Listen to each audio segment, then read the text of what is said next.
Welcome to the G7 Tally, the 5-star partner of Tally Solutions. Okay, sure. तो जो आज का हमारा क्या कहते हैं सेशन है वो है GST return preparation and making reports की हम टैली में कैसे जीएसटी के रिटर्न्स को प्रिपेयर कर सकते हैं एंड जो जीएसटी से रिलेटेड जो भी रिपोर्ट्स है उसे कैसे हम बना सकते हैं। तो जो मैंने पॉइंट्स कुछ कवर किए हैं आज के, first of GST R1 and second is one GST R2 and third is GST R3B। तो जो पॉइंट है हम कैसे फॉर द मतलब कि सभी लोग टैली यूज कर रहे हैं और हम कैसे अपनी एंट्रीज को फॉलो करें कि कैसे हम उसे प्रोसेस करें कि हमारा जो जीएसटी R1 का रिटर्न है या GST R2 and GST R3B तीनों रिटर्न हम टैली से अपनी जनरेट कर सकें we upload on portal of GST portal. तो मैं अब डायरेक्टली टैली पे ही आता हूँ और आपको डायरेक्टली मैं प्रैक्टिकल टू बी प्रैक्टिकल कि हम कैसे हम उसे यूज करेंगे, तो मैं प्रैक्टिकली डायरेक्टली आता हूँ टैली पे।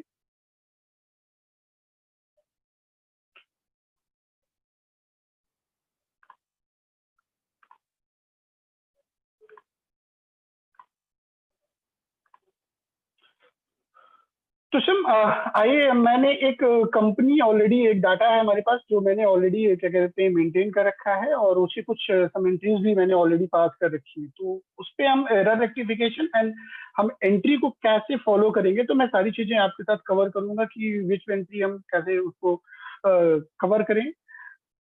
फर्स्ट ऑफ सभी लोग कहते हैं कंपनी क्रिएट करना तो सभी लोगों को आता है टैली में। तो देन कंपनी क्रिएट करने के बाद कुछ टैक्सेशन या कुछ प्रोसेस ऑफ वर्क है जो हमें डिफाइन करने होते हैं। तो सबसे पहला जो हमारा पार्ट होता है जीएसटी को इनेबल करना। तो जीएसटी इनेबल करने के लिए जो आप ऑप्शन है आपको जाना पड़ेगा कंपनी फीचर्स में।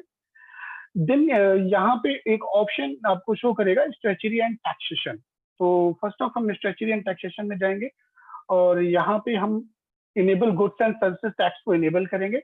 Then further details of the company, मतलब जो मेरी प्राइमरी जो मेरी कंसर्न कंपनी है जैसे मिल लिंकस इंडिया प्राइवेट लिमिटेड, अगर मेरा माउस आपको शो हो रहा होगा तो मिल लिंकस इंडिया प्राइवेट लिमिटेड की फर्दर डिटेल्स को हम सेट करेंगे। This for the option set and alter GST details.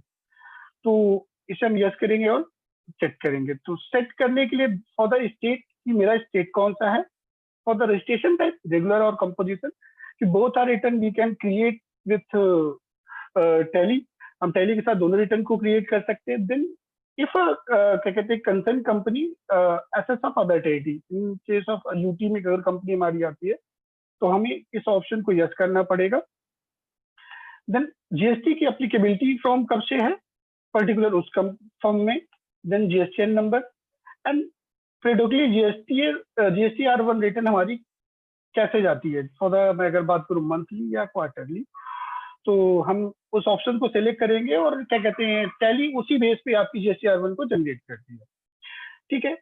Further अगर मैं टैली में बात करूं तो अगर आपके क्लाइंट जो टैली यूज कर रहे हैं, मतलब आप सभी लोग कंसल्टेंट हैं, तो जैसे आपके अगर कोई क्लाइंट टैली यूज कर रहे हैं जो लोग टैली से ईबे बिल जनरेट करना चाहते हैं, तो we can also the option कि हम टैली का जेसोन फाइल के थ्रू ईबे बिल भी जनरेट कर सकते हैं। तो फॉर द लिमिटेशन भी हम यहाँ से उसको चेक कर सकते हैं। ठीक है। तो just for the already details submit है। फिर यहाँ पे एक ऑप्शन है enable tax liability on advance. अगर एडवांस के केस में हमारा टैक्स की लायबिलिटी है तो हम इस ऑप्शन को यस करेंगे। Then further enable tax liability on reverse charge for the unregistered dealer. जब जीएसटी आया था उस केस में ये ऑप्शन उस समय था, करेंट सिनेरियो में नहीं है। तो अगर फर्दर डिटेल नहीं है तो उसे हम अभी नो रखेंगे। फिर यहाँ पे एक ऑप्शन आपको शो हो रहा है set and alter GST rate details. तो ये GST rate details for the क्या कि सेम टैक्स रेट को हम सेट कर सकते हैं अगर मैं पर्टिकुलर एक एचएसएन पे वर्क कर रहा हूँ। मैं अगर बात करूँ तो मेरी कंपनी में अगर मैं एक कोई पर्टिकुलर एक ही प्रोडक्ट का डिस्ट्रीब्यूटर हूँ या सेलर हूँ या मैन्युफैक्चरर हूँ जो मुझे सेल करना है, तो मैं यहाँ पे पर्टिकुलर को डिफाइन कर सकता हूँ। अदरवाइज मैं इस ऑप्शन को नो रखूंगा और मैं आगे चलूंगा। ठीक है। तो इनेबल जीएसटी क्लासिफिकेशंस भी हम कुछ क्रिएट कर सकते हैं। लाइक मेरे पास multiple GST number multiple HSN codes हैं और उसके बिहाफ पे आप क्लासिफिकेशन भी डिफाइन कर सकते हैं। And third one is provide LUT and bond. If क्या कहते हैं, अगर हम एक्सपोर्टर हैं, मैं पर्टिकुलर कोई भी प्रोडक्ट अगर एक्सपोर्ट कर रहा हूँ और मैं अंडर द एलयूटी हूँ, तो मुझे इस ऑप्शन को यस करके फिर मुझे पर्टिकुलर यहाँ पे जो मेरा एलयूटी नंबर या बॉन्ड डिटेल्स है उसे मैं सबमिट करूंगा। देन यहाँ पे क्या कहते हैं, उसकी पर्टिकुलर अप्लीकेबिलिटी डेट कब से वो फ्रॉम टू अप्लीकेबल कब होगा, वो मैं यहाँ पे सबमिट करके उसे सेव कर दूंगा। तो ये बेसिक डिटेल है जीएसटी के लिए जो भी मतलब हमें सबमिट करनी है। फर्दर डिटेल्स ऑफ टैक्सेशन में आप टीडीएस को भी इनेबल कर सकते हैं, टीडीएस भी आप अगर आपकी यूनिट में है तो उसे आप फॉलो कर सकते हैं। We can also create the return of TDS and TCS. ठीक है, तो देन यहाँ पे हम पैन नंबर और कॉर्पोरेट आइडेंटिटी नंबर अगर हमारी कंपनी का है तो सेव करके हम कंपनी को सेव करते हैं। ये मेरा सब मेन पार्ट था कंपनी कॉन्फ़िगरेशन, अगर जो मेरी प्राइमरी कंपनी है उसकी कॉन्फ़िगरेशन के लिए। अब सेकेंड पार्ट में मैं आता हूँ कि हम एंट्री को कैसे प्रोसेस करेंगे। तो एंट्री प्रोसेस करने के दो पार्ट है। एक तो है फॉर द कि अगर मेरे पास स्टॉक का क्रिएशन है, मगर मैं अगर मेरी मेरी यूनिट पे इन्वेंट्री है तो वी कैन फॉलो विद मतलब आइटम डिटेल्स। मैं आइटम के साथ क्या कहते हैं एचएसएन को मैनेज करूंगा। अगर मेरे केस में इन्वेंट्री नहीं है विथ ओनली अकाउंट्स, तो हम सिर्फ पर्टिकुलर लेजर पे डिफाइन करके वर्क करेंगे। तो आप सभी लोग क्या कहते हैं जीएसटी के जीएसटी को टैली में मैनेज करते हैं, बट उसकी समथिंग प्रिपरेशन में क्या कहते हैं जीएसटी रिपोर्ट जनरेट करने में कुछ एरर फाइंड आउट हो जाती है। तो उस एरर को हम कैसे करेक्ट करेंगे और हम एंट्री को कैसे प्रोसेस करेंगे वो मैं आपको बताता हूँ। तो नॉर्मल सिनेरियोज में अगर मैं बात करूं, तो अगर मैं अकाउंटिंग वाउचर में जाके एक मैं सेल ट्रांजेक्शन को फॉलो करूं, तो फॉर द डेट जो मेरी सेल है, देन पार्टी मैं जिसको सेल कर रहा हूँ। ठीक है, तो बेस ऑफ द डिटेल्स है यहाँ पे हम सबमिट करेंगे एंड क्या कहते हैं शुड बी चेक कि यहाँ पे जीएसटी नंबर अगर आपका इनवैलिड होगा तो टैली इटसेल्फ की आपको बता देगा कि पार्टी का जीएसटी नंबर इनवैलिड है। Then for the sales ledger का बेस यहाँ पे ये है कि मैंने जो लेजर क्रिएट करता है एक सेल्स जीएसटी करके रखा है फॉर द बैलेंस शीट के लिए, कि मेरा जो सेल्स का लेजर है वो बैलेंस शीट पे इफेक्ट करेगा। अगर आप मल्टीपल लेजर मेंटेन करते हैं, लाइक मैं अगर बात करूँ तो sales central and local, then multiple tax rate like 5%, 12% and 18% and 28%, तो हमें पर्टिकुलर लेजर पे कभी एचएसएन कोड नहीं डिफाइन करना है, सिर्फ और सिर्फ लेजर पे मैं टैक्स रेट को डिफाइन करूंगा। क्योंकि जब मेरी जीएसटी R1 की रिटर्न प्रिपेयर होगी और वहां पे एचएसएन समरी दी जाएगी, तो वहां पे मेरे लिए कॉन्फ्लिक्शन हो जाएगा अगर मैं पर्टिकुलर सेल्स लेजर में एचएसएन कोड डिफाइन कर देता हूं। तो यहाँ पे सबसे जो ध्यान देने वाली बात है वो यही है कि मेरा जो सेल्स का हेड है, उस हेड में मैं सिर्फ और सिर्फ टैक्स रेट अगर मैं मेंटेन करता हूँ, लाइक अगर जीएसटी 18% या 12%, तो सिर्फ और सिर्फ यहाँ पे मैं टैक्स रेट डिफाइन करूंगा, या फर्दर मैं यहाँ पे कुछ भी टैक्स को डिफाइन ही ना करूँ। ठीक है, तो जैसे आपने देखा कि देख रहे होंगे कि मैंने यहाँ पे कुछ भी डिफाइन नहीं किया है। क्यों? क्योंकि मेरा जो वर्क है वो है क्या कहते हैं ट्रेडिंग बिजनेस है, और मेरा जो पूरा टैक्स का कैलकुलेशन जो एचएसएन की रिपोर्ट की समरी है वो सारी मेरी इन्वेंट्री बेस पे होगी। अगर मैं यहाँ पे टैक्स को डिफाइन करूँ तो मैं सिर्फ और सिर्फ टैक्स को डिफाइन करूंगा और एचएसएन को डिफाइन नहीं करूंगा। ठीक है, तो ये प्लीज थोड़ा सा ध्यान देने के लिए है बस, और कुछ नहीं। देन फॉर द आइटम, जो भी मेरा प्रोडक्ट है, मैं पर्टिकुलर अगर मैं प्रोडक्ट की बात करूं, अगर आप आइटम मेंटेन करते हैं तो आइटम पे जो आपको मेंटेन करना है just for the GST applicable होगा। यहाँ पे आइटम को मैंने अल्टर किया है और यहाँ पे आप देखेंगे तो just for the GST applicable होगा। And then set and alter GST details, तो जीएसटी डिटेल को सबमिट यस करेंगे एंड समथिंग हम इनकी डिटेल्स को वो क्या कहते हैं व्यू करेंगे। तो यहाँ पे details for description for the stock item की अगर मैं बात करूं तो जैसे description for the community name, जैसा कि हमारा फर्स्ट वैट के केस में होता था कि पर्टिकुलर हर एक प्रोडक्ट का कम्युनिटी नेम हम डिफाइन करते थे, तो उस केस के लिए हम यहाँ पे सिर्फ और सिर्फ कम्युनिटी नेम डिफाइन करेंगे। Then HSN code should be maintain, कि मैं अगर या तो 4 डिजिट का मेंटेन करूं या तो 8 डिजिट का मेंटेन करूं, कभी 6 डिजिट या 2 डिजिट का ना मेंटेन करें, तो ये थोड़ा सा ध्यान देना है। या ओनली 4 या 8 जो हमारा जीएसटी पोर्टल रीड करता है या जो ईबीबिल पोर्टल रीड करता है। ठीक है, देन ऑप्शन यहाँ पे शो हो रहा है इज नॉन जीएसटी गुड्स। अगर आप सेल कर रहे हैं कोई ऐसा प्रोडक्ट जो नॉन जीएसटी गुड्स में है, लाइक अब मतलब जो अगर मैं सेल की बात करूँ तो मेरा पेट्रोल डीजल ये मेरे प्रोडक्ट्स जो है नॉन जीएसटी गुड्स है, तो जीएसटी तो अप्लीकेबल होगा, बट यहाँ पे मैं नॉन जीएसटी गुड्स पे जैसे ही यस करूंगा ऑटोमेटिक ये मेरा टैक्स का जो है वहां से स्किप करके डायरेक्टली नॉन जीएसटी गुड्स में ऐड हो जाएगा। फिर यहाँ पे कैलकुलेशन में दो टाइप ऑफ कैलकुलेशन आपको शो हो रही है, एक आइटम रेट एंड एक ऑन वैल्यू। तो ऑन वैल्यू बेसिक सा है कि मतलब 98% या 99% वर्क पे ऑन वैल्यू ही यूज होता है।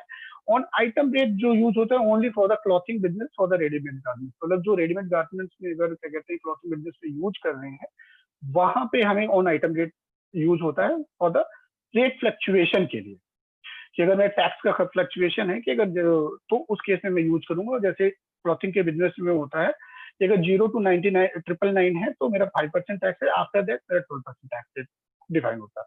ठीक है, तो उस केस में उसे आप डिफाइन कर सकते हैं यहाँ पे ऑन वैल्यू। देन कुछ आइटम या कुछ क्या कहते हैं सर्विसेज होती हैं जिन पे एक ऑप्शन होता है इन एलिजिबल इनपुट क्रेडिट। तो उस केस में अगर उस पर्टिकुलर आइटम का इनपुट नहीं मिलेगा तो वहां पे हम उस पे यस करेंगे, तो उस आइटम से रिलेटेड जो भी मेरा टैक्स होगा इनपुट बनेगा वो ऑटोमेटेड मेरी आईटीसी में शो ही नहीं करेगा। ठीक है, तो ये बेसिक सी चीजें डिफाइन करनी है।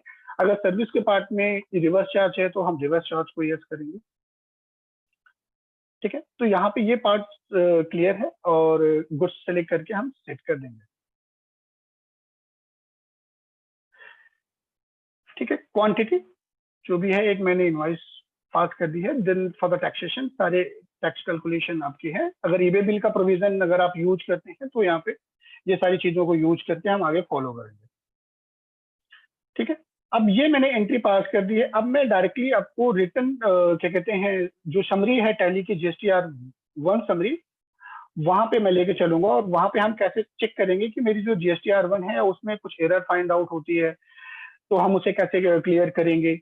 जैसे परचेज के केस में हम कैसे GSTR2 के केस में हम कैसे उसे फाइंड आउट करेंगे, तो उन सारे एरर के लिए मैं रिटर्न फॉर्मेट में चलूंगा और उसके लिए हम जाएंगे डिस्प्ले, देन स्टैट्यूटरी रिपोर्ट्स, यहाँ पे ऑप्शन है हमारा GST and for the return 3 option GSTR1, GSTR2, GSTR3 भी। तो फर्स्ट ऑफ मैं जो करेक्ट कर रहा हूँ वो मैं करेक्शन अपना चेक कर रहा हूँ फॉर द GSTR1 के लिए।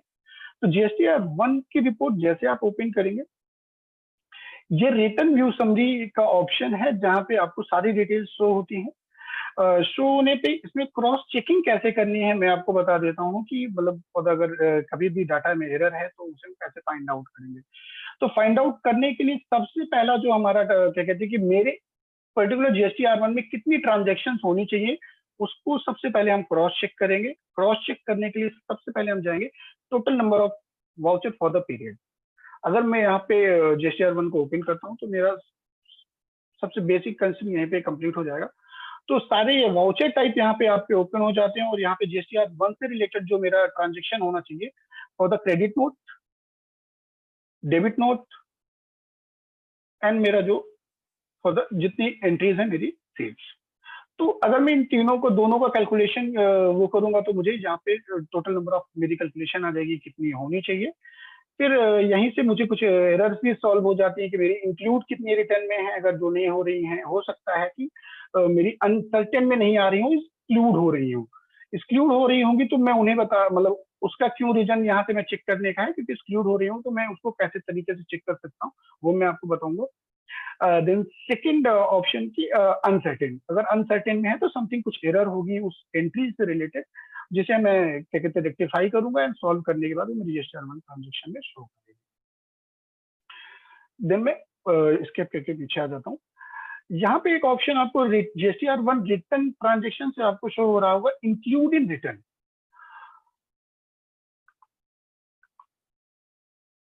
इंक्लूड इन रिटर्न में जो वाउचर आपको शो कर रहे होंगे वो कितने वाउचर मेरे रेडी हैं फॉर द रिटर्न के लिए। तो यहाँ पे जो मुझे रेडी इंक्लूड दिखा रहे हैं वो 46 है। इसके साथ जो मेरा for the include in HSN and SSC summary है वो 46 है। If incomplete HSN and SSC summary, अगर मेरा HSN एंड SSC समरी से कुछ इनकम्प्लीट होता है तो वो आपको यहाँ पे व्यू रिपोर्ट में शो कर जाएगा। लाइक मान लेते हैं किसी स्टॉक आइटम पे HSN कोड नहीं है, टैक्स रेट मेरा परफेक्ट है, तो देन यहाँ पे आपको एंट्री जो शो होगी for the HSN and SSC summary report पे। फिर एक जो ऑप्शन मैंने वहां पे आपको बताया था कि एक्सक्लूड का जो यूज है, अगर कोई ऐसी ट्रांजैक्शन जो मेरी एक्सक्लूड हो रही है तो वो कहाँ पे आपको शो होगी, वो मेरी ट्रांजैक्शन शो होगी आपको नॉट रिलेवेंट फॉर रिटर्न। मतलब अगर एक्सक्लूड किया गया है या यूजर ने एक्सक्लूड किया है या ऑटो टैली के थ्रू एक्सक्लूड हुई है जो कि मेरे रिटर्न में शो होनी चाहिए, तो यहाँ पे हम जाके एक बार क्रॉस जरूर चेक करेंगे कि मेरी यहाँ पे ऐसी कोई ट्रांजेक्शन तो नहीं है जो कि GSTR1 में होनी चाहिए और नहीं है। तो अगर मेरा वाउचर या मेरी ट्रांजेक्शन एक्सक्लूड होगी तो यहाँ पे एक ऑप्शन ऑलरेडी शो कर जाता है एक्सक्लूडेड वाउचर, या फर्दर मैं यहाँ पे सारी डिटेल्स को चेक कर सकता हूँ कि यहाँ पे ऐसी कोई ट्रांजेक्शन है तो नहीं। तो अगर मैं रिलेटेड ट्रांजेक्शन की बात करूं, यहाँ पे पेमेंट है, रिसिप्ट है, इनका मेरा कोई GSTR1 ट्रांजेक्शन से लेना देना नहीं होता, मतलब इनसे कोई मेरा मतलब नहीं होता है, तो यहाँ पे ऐसी कोई एरर फाइंड आउट नहीं हो रही है। Not relevant for non GST transaction है, इसे भी हम शो कर सकते हैं कि अगर यहाँ पे मेरी कोई ऐसी ट्रांजेक्शन है जो शो कर रही हो सकता है डेबिट क्रेडिट नोट में हम कभी कभी गलतियां कर देते हैं, क्योंकि मेरी जो सेल रिटर्न होती है वो पार्ट ऑफ सेल रिटर्न होता है, जो मेरा क्या कहते हैं क्रेडिट नोट होता है उसे हम समथिंग डेबिट कुछ एक्सपेंसेस की एंट्री डाल के सबमिट करते हैं, तो उस केस में ये मेरी रिटर्न नहीं शो करेगी। देन यहाँ पे एक ऑप्शन आपको शो कर रहा है incomplete and mismatch in information to be resolve. तो ये क्या है कि कुछ एरर है अनसर्टेन ट्रांजेक्शन में, और क्या कहते हैं उन इंफॉर्मेशन को मैं रिजॉल्व करूंगा और मेरी रिटर्न ऑटो प्रिपेयर हो जाएगी। तो यहाँ पे आप इंटर करेंगे, तो इंटर करने के बाद number of voucher for with incomplete and mismatch in information, तो टैक्स की कुछ क्या कहते हैं जो मेरे एरर है कुछ टैली ने एरर फाइंड आउट ऑलरेडी कर देते हैं, जैसे tax rate and tax type not specified, मतलब पर्टिकुलर उसे स्टॉक आइटम पे टैक्स रेट डिफाइन नहीं है। एंड क्या कहते हैं फिर यहाँ पे एक ऑप्शन है मेरा information required for generating table wise detail not provided. तो जो भी मेरी क्या कहते हैं पर्टिकुलर उस एंट्री से रिलेटेड ट्रांजेक्शन में क्या कहते हैं डिटेल है वो प्रोवाइडेड नहीं है, हो सकता है GST नंबर गलत हो या GST नंबर नहीं डला हो, तो वो रिपोर्ट्स को हम चेक करेंगे। तो यहाँ से अगर मुझे एरर रेक्टिफाई करना है तो I can check tax rate and tax type not specified, open करूंगा तो यहाँ पे जो ट्रांजेक्शन है वो आपको शो कर जाएंगी। तो एक तो तरीका है मैं यहीं से उस पर्टिकुलर ट्रांजेक्शन को डिफाइन करूं कि नेचर ऑफ ट्रांजेक्शन क्या है, टैक्स रेट को मैं डिफाइन करूं, फिर उसके बाद में उसे सेव कर सकता हूं। एंड सेकेंड वन की मैं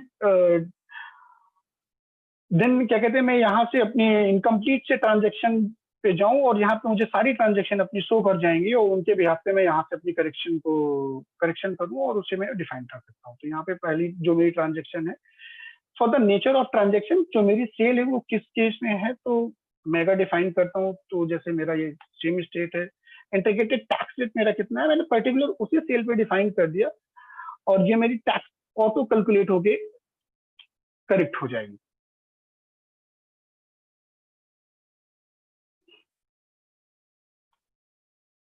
टैक्सेबल वैल्यू मैंने डाला, यहाँ पे इंटीग्रेटेड टैक्स रेट को मैंने डिफाइन किया और मैंने एंट्री सेव की, मेरी एंट्री ऑटो करेक्ट होकर मेरी GSTR1 में ऐड हो जाएगी।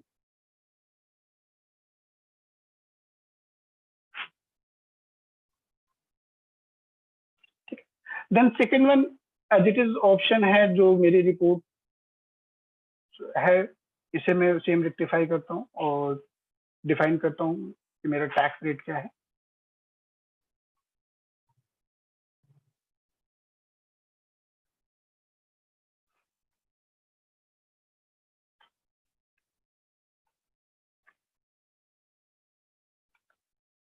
मैंने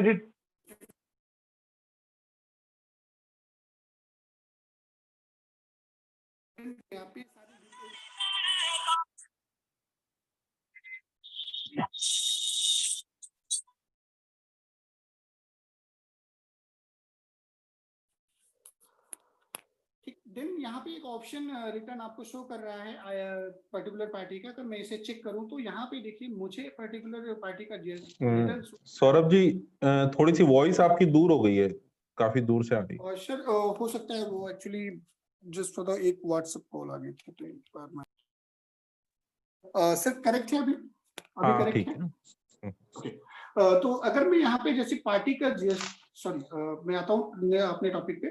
अगर मैं यहाँ पे चेक करूँ तो जैसे मैंने पार्टी का जीएसटी नंबर अगर गलत डला हुआ है तो tally it will automatically rectify कि जो पार्टी का जीएसटी नंबर है वो गलत है और उसे हम यहाँ पे करेक्ट कर सकते हैं, या वी कैन चेक कि हम अगर कोई कुछ भी है गड़बड़ तो यहाँ से हम उसे रेक्टिफाई भी कर सकते हैं। बट मेरे पास वैसा कुछ पार्टी का रजिस्ट्रेशन नंबर नहीं है तो यहाँ से मैं उसे डिफाइन नहीं कर सकता। बट यहाँ पे आप चेक करेंगे तो गड़बड़ डला हुआ है,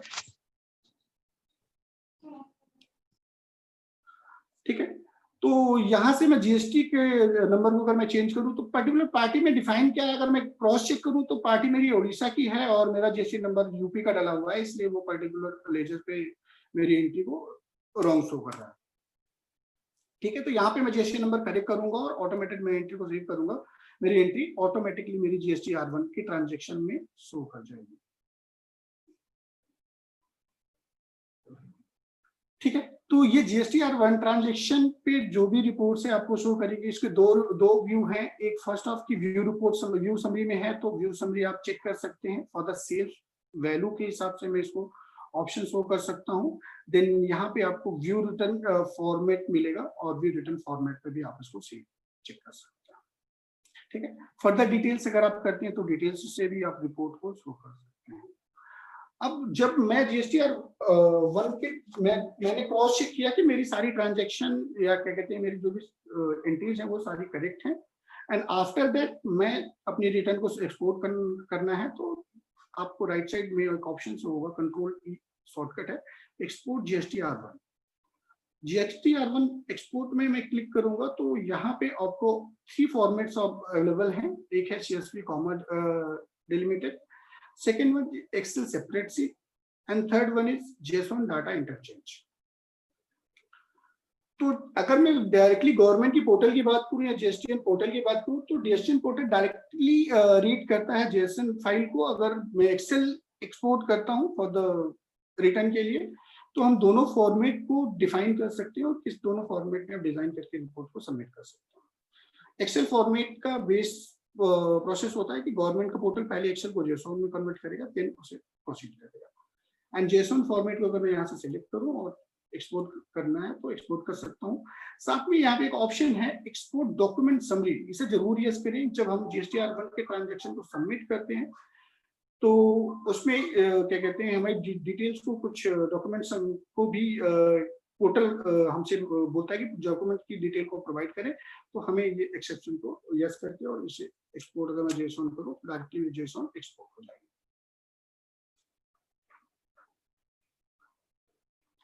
देन जो जेसोन फाइल मेरी जनरेट होती है उसे मैं डायरेक्टली पोर्टल पे अपलोड भी कर सकता हूं। फर्दर अगर HSN की डिटेल या क्या कहते हैं HSN समरी नहीं आ रही है तो यहाँ पे एक ऑप्शन होता है टैली में F12 कॉन्फ़िगरेशन का। F12 कॉन्फ़िगरेशन के लिए या तो नीड आप चेक करेंगे document some not provided HSN document summary, तो यहाँ पे हम F12 करेंगे और यहाँ पे जो डिटेल्स हैं उसे हम कुछ ऑप्शंस को इनेबल कर सकते हैं, जैसे सेपरेट कॉलम है फॉर द जैसे एज पर गवर्नमेंट के 16 डिजिट से मेरा क्या कहते हैं इनवॉइस नंबर एक्सटेंड नहीं होना चाहिए, तो इस ऑप्शन को हम यस करेंगे। फिर यहाँ पे show HSN and SSC summary को यस करेंगे and further details HSN and SSC and description को हम यस करके डिटेल्स को सबमिट कर देंगे। ये मेरा जीएसटी R1 ट्रांजैक्शन का फॉर्मेट है और यहाँ पे अगर आप जो ऑप्शंस मैंने बताए अगर कुछ एंट्रीज में अगर आप गड़बड़ नहीं करते तो यहाँ पे डायरेक्टली आपको रिपोर्ट्स जनरेट होती है और इसे आप डायरेक्टली पोर्टल के थ्रू अपलोड कर सकते हैं टैली के थ्रू। एंड अब second one is GSTR2 transaction. GSTR2 transaction में कुछ एंट्रीज आपको जरूर शो करें, मतलब जो एंट्रीज हैं वो शो करेंगी, साथ में कुछ एरर जो होंगी वो भी आप यहाँ पे रेक्टिफाई कर सकते हैं। एज इट इज ऑप्शन है जैसा कि मेरा क्या कहते हैं GSTR1 ट्रांजैक्शन का था, सेम है यहाँ पे GSTR2 का भी transaction formation. Number of voucher for the period,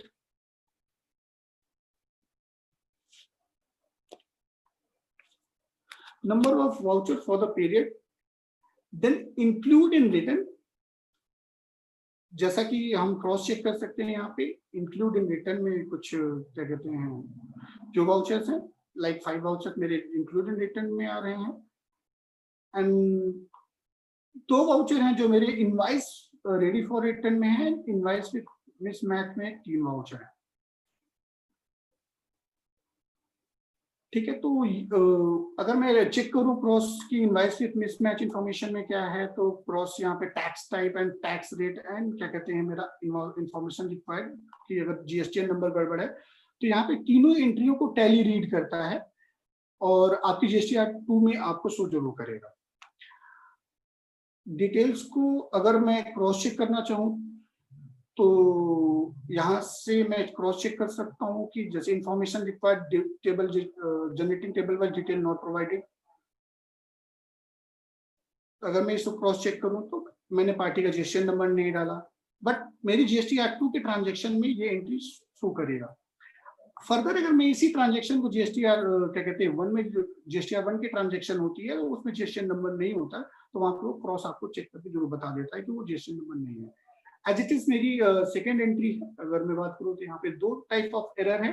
first is mismatch due to tax amount modify in voucher. तो कुछ मेरी एंट्रीज है जो मतलब इस एंट्री से रिलेटेड कुछ टैक्स में मिसमैच है, क्या मिसमैच है एक तो मैं क्रॉस चेक कर लेता हूँ। परचेज में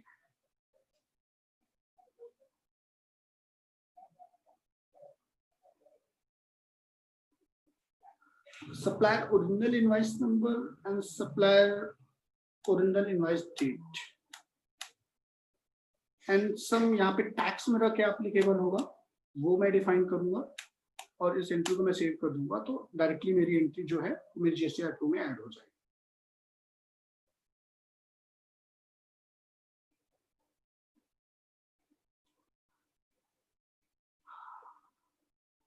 सेम एज इट इज अगर मैं थर्ड एरर की बात करूं और यहाँ पे मैं चेक करूं तो जैसे bill of entry number and bill of date, ये मेरी इंपोर्ट की एंट्री थी जो मैंने एक एंट्री पास की थी आपको के लिए।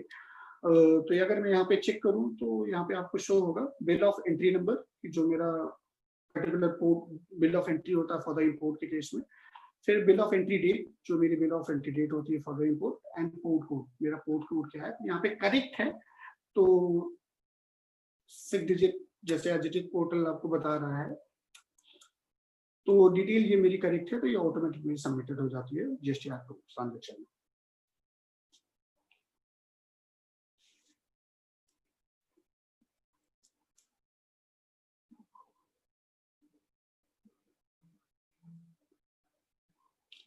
अब अगर मैं क्रॉस चेक करना चाहूँ यहाँ पे जीएसटीआर 2 ट्रांजैक्शन को, तो जो फॉर्मेशन है एज पर गवर्नमेंट की टू बी जो भी मेरी एरर है एज इट इज ऑप्शन यहाँ पे आपको सारी शो करेंगी जो भी मेरी एंट्रीज हैं। अगर मैं यहाँ पे नॉट रिलेवेंट ट्रांजैक्शन की बात करूँ तो यहाँ पे जो भी मेरी जीएसटीआर 2 रिलेटेड ट्रांजैक्शन नहीं है, जैसा कि अगर मैं बात करूँ पेमेंट है, रिसीप्ट है और मेरी सेल की ट्रांजैक्शन है जो जीएसटीआर 2 से रिलेटेड नहीं होती, वो सारी ट्रांजैक्शन आपको यहाँ पे शो करेंगे। Then incomplete and mismatch as it is option जो मेरा जीएसटीआर 1 में था कि कुछ अगर एंट्री में एचएसएन से रिलेटेड कुछ इनकम्प्लीट है तो ये यहाँ पे आपको रिपोर्ट्स में शो करेगा और उसे आप रेक्टिफाई कर सकते हैं। सौरभ जी यहीं पे क्वेरी मैं पूछना चाहूंगा जी सर कि जैसे क्या होता है सबसे बड़ी परचेज के साथ इतनी ज्यादा दिक्कत नहीं आती है, दिक्कत प्रॉब्लम आती है एक्सपेंसेस वाउचर्स के साथ कि उनको कैसे मेंटेन किया जाए। हेलो जी सर जी जी जी हाँ, उनको कैसे मेंटेन किया जाए और उनके लिए क्या है, अभी कुछ लोग कहते हैं कि जेवी में उसको मेंटेन करो, कुछ लोग कहते हैं कि उसको एज ए परचेज मेंटेन करो, परचेज के अंदर एज ए नॉर्मल इनवॉइस या as a simple voucher mode में मेंटेन करोगे तो आएगा। और उसके अपार्ट भी क्या होता है कि जैसे सपोज करो मेरे पास कोई एक एक्सपेंस हेड है जिसमें रेट ऑफ टैक्स 18% भी है, 28% भी है, तो क्या मुझे उनके लिए अलग अलग लेजर्स क्रिएट करने चाहिए? तो ये 2 क्वेरीज हैं, इनको भी, ये मेंबर्स की भी क्वेरीज हैं अभी यूट्यूब पे, तो इनको थोड़ा सा आप ब्रीफिंग कर लीजिए सर।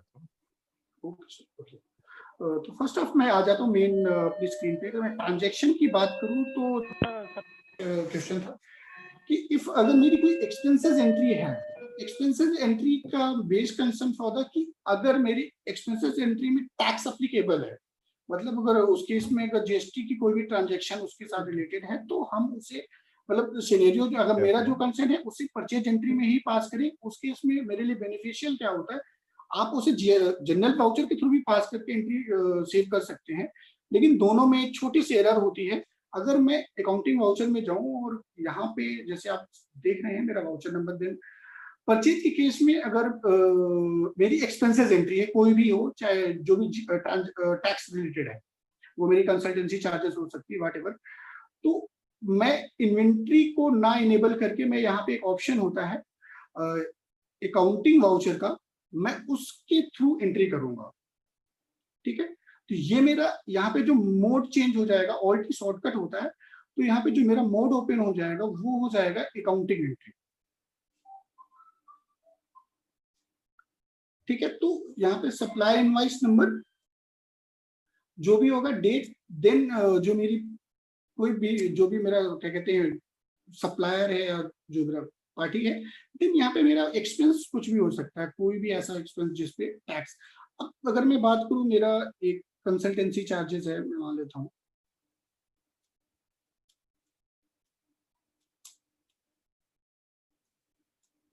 ठीक है, फॉर द हेड अगर मैं बैलेंस शीट और पीएनएल की बात करूं तो यहाँ पे आपका ये हेड ही डिफाइन करेगा कि आपकी बैलेंस शीट पे रिपोर्ट कहाँ पे शो करेगी या ट्रायल में रिपोर्ट कहाँ शो करेगी। फर्दर में एंट्री, वैसे बहुत सारे लोग क्या कहते हैं यहाँ पर डिस्कशन पॉइंट होता है कि मैं उसे परचेज से एंट्री नहीं करना चाहता हूँ, मेरा खर्चे का वाउचर है, तो परचेज से एंट्री जो मेरी होती है वो सिर्फ और सिर्फ रिटर्न के लिए होती है, ना कि मेरे अकाउंटिंग के लिए। अकाउंटिंग हेड मेरा इनडायरेक्ट या डायरेक्ट एक्सपेंस जो भी होगा वही रहेगा। देन यहाँ पे जो ऑप्शन यूज होगा सिर्फ और सिर्फ यूज होगा मेरा फॉर द क्या कहते हैं मेरी रिटर्न के लिए या मेरी जीएसटीआर2 रिटर्न के लिए। जब मैं कभी भी रिकंसाइल करूंगा या रिपोर्टिंग अपनी जीएसटीआर2 की चेक करूंगा तो वो मुझे ऑटोमेटिक वहीं पे शो करेगा, क्योंकि जीएसटीआर2 की ट्रांजैक्शन में कुछ रिपोर्ट्स होती हैं जो कि पर्टिकुलर गवर्नमेंट की डिटेल पे हमें चाहिए होती है, like supplier invoice number, supplier date, whatever, तो ये डिटेल हमें चाहिए होती है। अब जैसा सर आपका डिस्कशन था कि अगर मेरे पास मल्टीपल टैक्स रेट के क्या कहते हैं एक्सपेंसेस हैं, अगर मैं बात करूं तो एक्सपेंस में एक हमारा एक्सपेंस ऑफिस में होता है, ऑफिस एक्सपेंसेस में जैसे, तो उस केस में क्या होता है मल्टीपल टैक्स में होते हैं ऑफिस एक्सपेंसेस में, जैसे स्टेशनरी एक्सपेंसेस है वो 5 में भी आती है, 12 में भी आती है, 18 में भी आती है। तो हम कोशिश, अगर मेरा जो रिकमेंडेशन है कि इफ क्या कहते हैं हम मल्टीपल लेजर को मेंटेन कर सके तो वो ज्यादा हमारे लिए आसान रहेगा, और मैं उसके हेड को एक मेंटेन कर दूं स्टेशनरी एक्सपेंसेस, तो बेस है मेरी अकाउंटिंग के लिए, मेरी बैलेंस शीट के लिए मेरा एक हेड होगा, एंड फर्दर मेरे क्या कहते हैं रिटर्न के लिए और मेरी एंट्री के लिए जो मेरे मल्टीपल टैक्स के लेजर जो डिफाइंड है वो मेरे लिए थोड़ा यूज टू रहेंगे। यहाँ पे जो भी है, अगर मेरी कंसल्टेंसी चार्जेस है तो पर्टिकुलर उसके ऊपर एक समथिंग मेरा एक कोई ना कोई एसएससी कोड होगा। देन यहाँ पे एक ऑप्शन आप देख रहे हैं नेचर ऑफ ट्रांजैक्शन, ये अभी कभी भी आपको डिफाइन ही नहीं करना। ये डिफाइन क्यों नहीं करना है, मैं फॉर इसलिए बता रहा हूँ क्योंकि अगर मैं पर्टिकुलर जैसे कंसल्टेंसी चार्जेस है और इसको मैंने एक हेड में डिफाइन कर दिया, लाइक अगर मैं यहाँ पे डिफाइन करना चाहूँ परचेज टैक्सेबल या क्या कहते हैं इंटरस्टेट परचेज टैक्सेबल, तो वो पर्टिकुलर एक ही हेड पे डिफाइन करेगा, अपने आप को रीड जो करेगा वो पर्टिकुलर एक ही हेड पे रीड करेगा।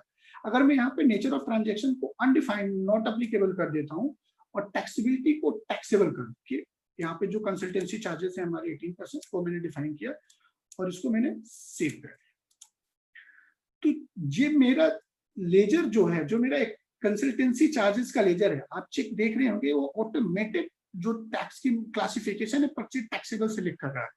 क्यों? क्योंकि जो मेरा सप्लायर है, जो मेरे कंसल्टेंसी प्रोवाइडर है, वो मेरे खुद की स्टेट मतलब मेरे लोकल है, तो वो ऑटोमेटेड परचेज टैक्सेबल में ले रहा है। अगर कंसल्टेंसी जो मेरे सप्लायर हैं, जो मेरा कंसल्टेंसी क्या कहते हैं कंसल्टेंसी वेंडर हैं, वो अगर क्या कहते हैं इंटरस्टेट है तो ऑटोमेटेड वो इंटरस्टेट टैक्सेबल में सिलेक्ट कर लेते हैं। ठीक है, अब यहाँ पे जो भी मेरा टैक्स का लेजर है मैं टैक्स डिफाइन करूंगा और ये ऑटो डिफाइन कर जाएगा। इस केस में परचेज से मुझे एंट्री करने का चाहे कोई भी एक्सपेंस हो, वो फायदा क्या होता है कि मुझे supplier invoice number and supplier date मैं फर्स्ट ऑफ पहले ही मुझे डालने का एक ऑप्शन मिलता है और वहीं पे मैं एंट्री करके उसे सेव कर देता हूँ। अगर यही एंट्री मैं जनरल से एंट्री करूं तब भी मेरी ये एंट्री ऑटोमेटेड मेरी GSTR2 ट्रांजैक्शन में आएगी, बट वहां पे एक एरर रहेगा कि supplier invoice number and supply date not provided, तो वो ऑप्शन आपको सबमिट करना पड़ेगा। तो उसी अगर एक एंट्री में पास कर रहा हूँ उसी को मुझे 2 बार सही करना पड़े तो फिर मेरे लिए एक टास्क है, और उसको मैं अगर यहाँ पे मैं फर्स्ट टाइम पे ही करेक्शन कर लूँ तो मैं यहाँ से एंट्री को पास करके सेव कर सकता हूँ। अब अगर मैं सेकेंड सिनेरियो की बात करूं तो फॉर द जो टैक्सेशन का पार्ट होता है वो एक होता है हमारा रिवर्स चार्ज का। तो अगर मैं यहाँ पे कोई भी एक ऐसा मेरा एक्सपेंस है जिसपे रिवर्स चार्ज है, उस केस में भी मैं इसको परचेज से ही बुक कर सकता हूँ, और परचेज से ही बुक करना चाहिए क्योंकि वो उस पे भी मेरा टैक्सेशन का पार्ट होता है, और वो कैसे वो आपको आपके रिपोर्ट पे शो करेगा GSTR 3B रिपोर्ट्स पे, वो भी मैं आपको यहाँ पे शो करा देता हूँ। मैंने एक जस्ट फॉर एक लेटर बना लिया है,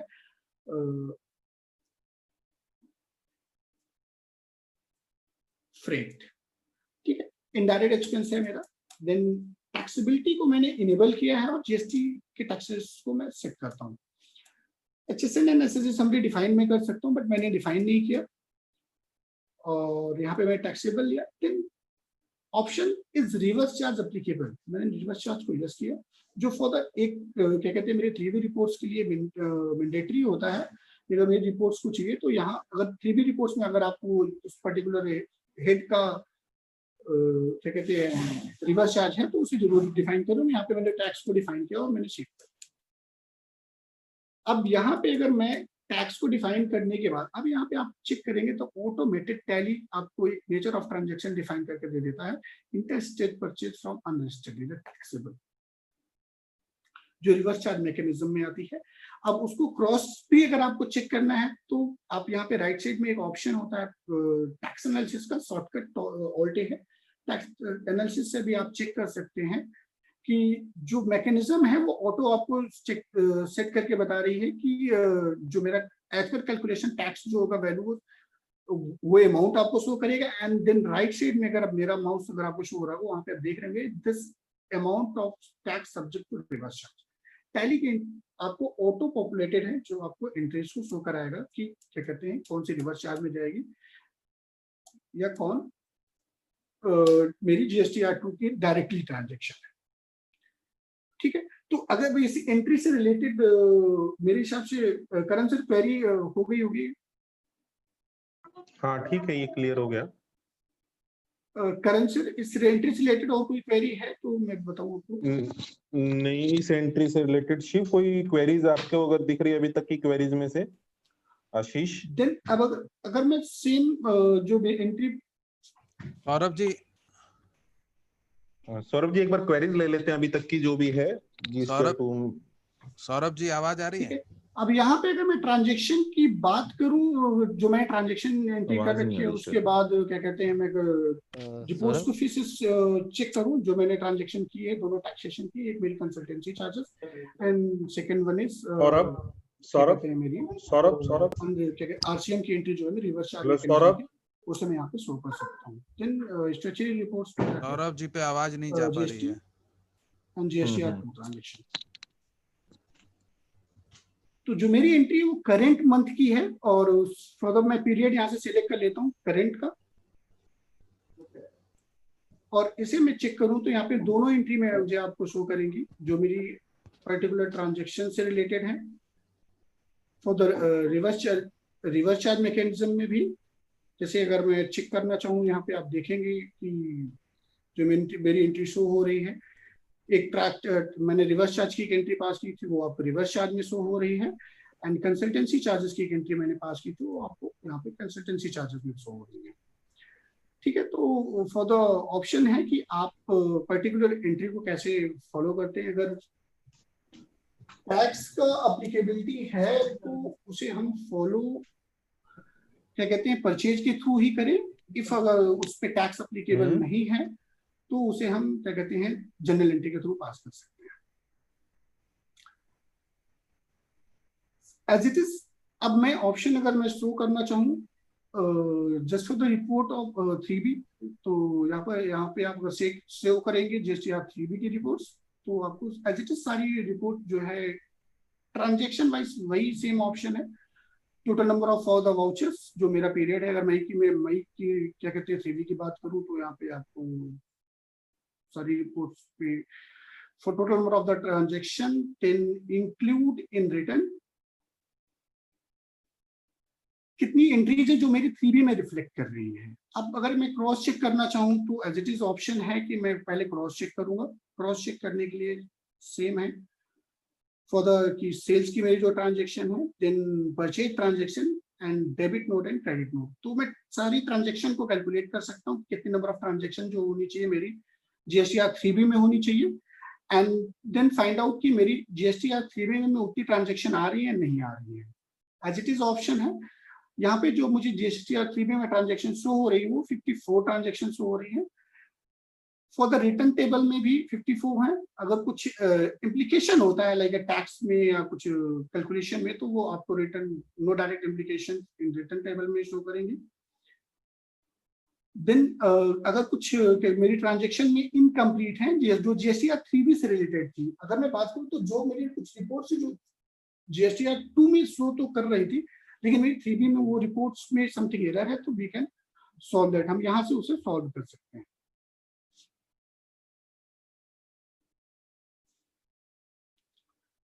ठीक है, as it is same option है, number of voucher for the with incomplete and mismatch in information, tax rate, tax slab. अगर मैं यहाँ पे आप चेक करेंगे तो कुछ पेमेंट्स की एंट्री है, कुछ सेल की एंट्री है और परचेज की भी एंट्री है। तो पेमेंट की एंट्रियां मेरी जो है वो मेरे GSTR 3B में नहीं आनी चाहिए, बट उसमें हो सकता है कि ऐसा कोई लेजर होगा जो कि उसके क्या कहते हैं उसमें GST एप्लीकेबल होगा, तो वी कैन चेक, यहीं से हम उस एंट्री को अल्टर करेंगे। आप देखिए टेलीफोन एक्सपेंस है, अगर उसके ऊपर GST क्या एंट्री है तो हम उसे एंट्री फॉलो कर सकते थे, अदरवाइज जैसे इस पर GST एप्लीकेबल नहीं है तो हम यहाँ पे GST को नॉट एप्लीकेबल करेंगे और ये मेरी GSTR 3B की ट्रांजेक्शन से डिलीट हो जाएगी वाउचर या एक्सक्लूड हो जाएगा वाउचर। एज इट इज जो मेरा सेकंड है वो भी हम यहाँ से फॉलो कर सकते हैं।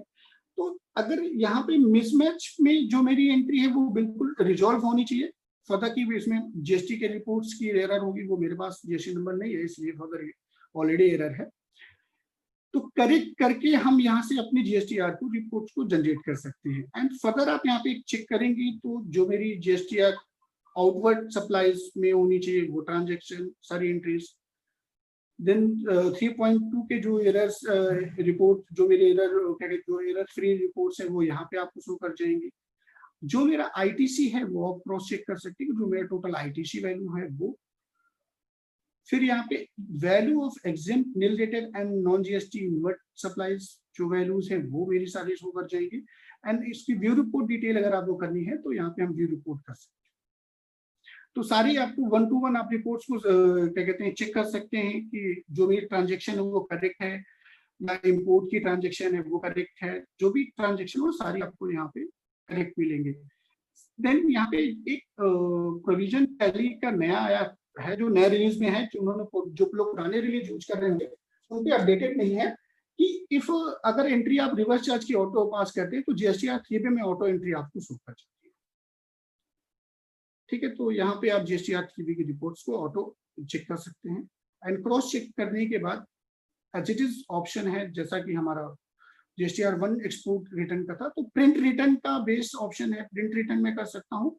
एक्सपोर्ट रिटर्न में same as it is option है कि अगर एक्सेल सेपरेट चीज है तो वो मुझे गवर्नमेंट के पोर्टल से एक्सेल शीट को डाउनलोड करना पड़ेगा, फिर उस पे जाके मुझे एक्सेल एक्सपोर्ट होगी।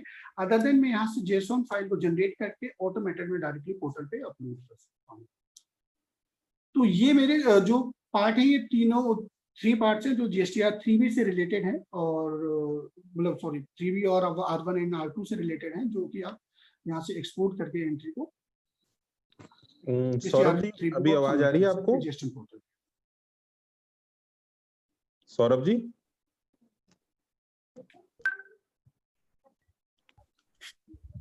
फर्दर इस पे और कोई ऐसा प्रोसेस नहीं है कि मतलब एंट्री को जो करेक्शन है सिर्फ वही एंट्री का है, मतलब मेन जो करेक्शन है कि अगर कोई टैक्सेशन की एंट्री है तो we can proceed with purchase voucher, हम उसे परचेज वाउचर से ही पास करें। इफ क्या कहते हैं मेरा नॉन टैक्सेबल एंट्री है तो उसे हम जनरल वाउचर एंट्री पास करके उसे हम सेव कर सकते हैं। एंड सेकेंड वन इज कि जो भी मेरी ट्रांजेक्शन है उसके मल्टीपल टैक्स हैं तो मल्टीपल टैक्स लेजर ही मेंटेन करें, वो हमारे लिए थोड़ा ज्यादा बेनिफिशियल होगा फॉर द अकाउंटिंग एंट्री के लिए।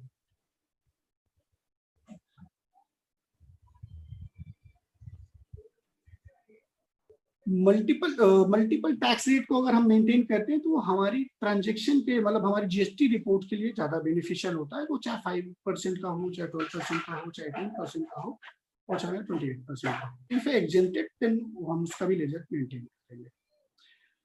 तो 3B and R1 and R2 से रिपोर्ट रिलेटेड यही है, सिर्फ और सिर्फ हमें एंट्री करेक्ट पास करनी है, चाहे वो सेल की हो चाहे वो मेरी परचेज की ट्रांजैक्शन हो। अगर मेरी दो ट्रांजैक्शन बिल्कुल करेक्ट है, या परचेज सर्विस हो या परचेज सेल हो,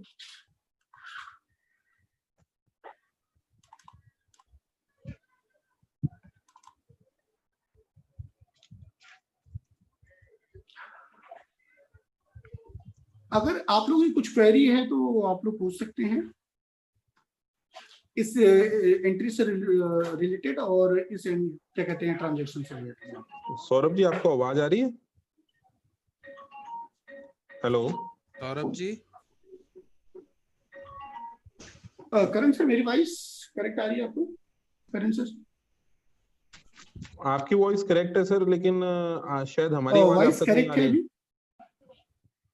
हमारी आवाज आप तक नहीं आ रही है।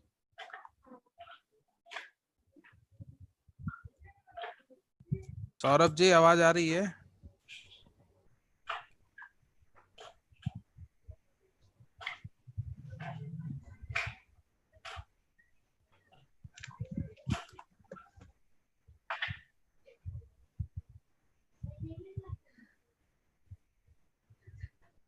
नहीं, आपकी आवाज सुनाई नहीं दे रही है सर।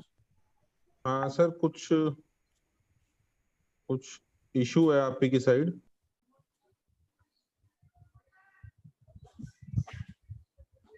आई थिंक समथिंग कुछ एरर है, तो मैं सेकंड लॉगिन करता हूँ दोबारा।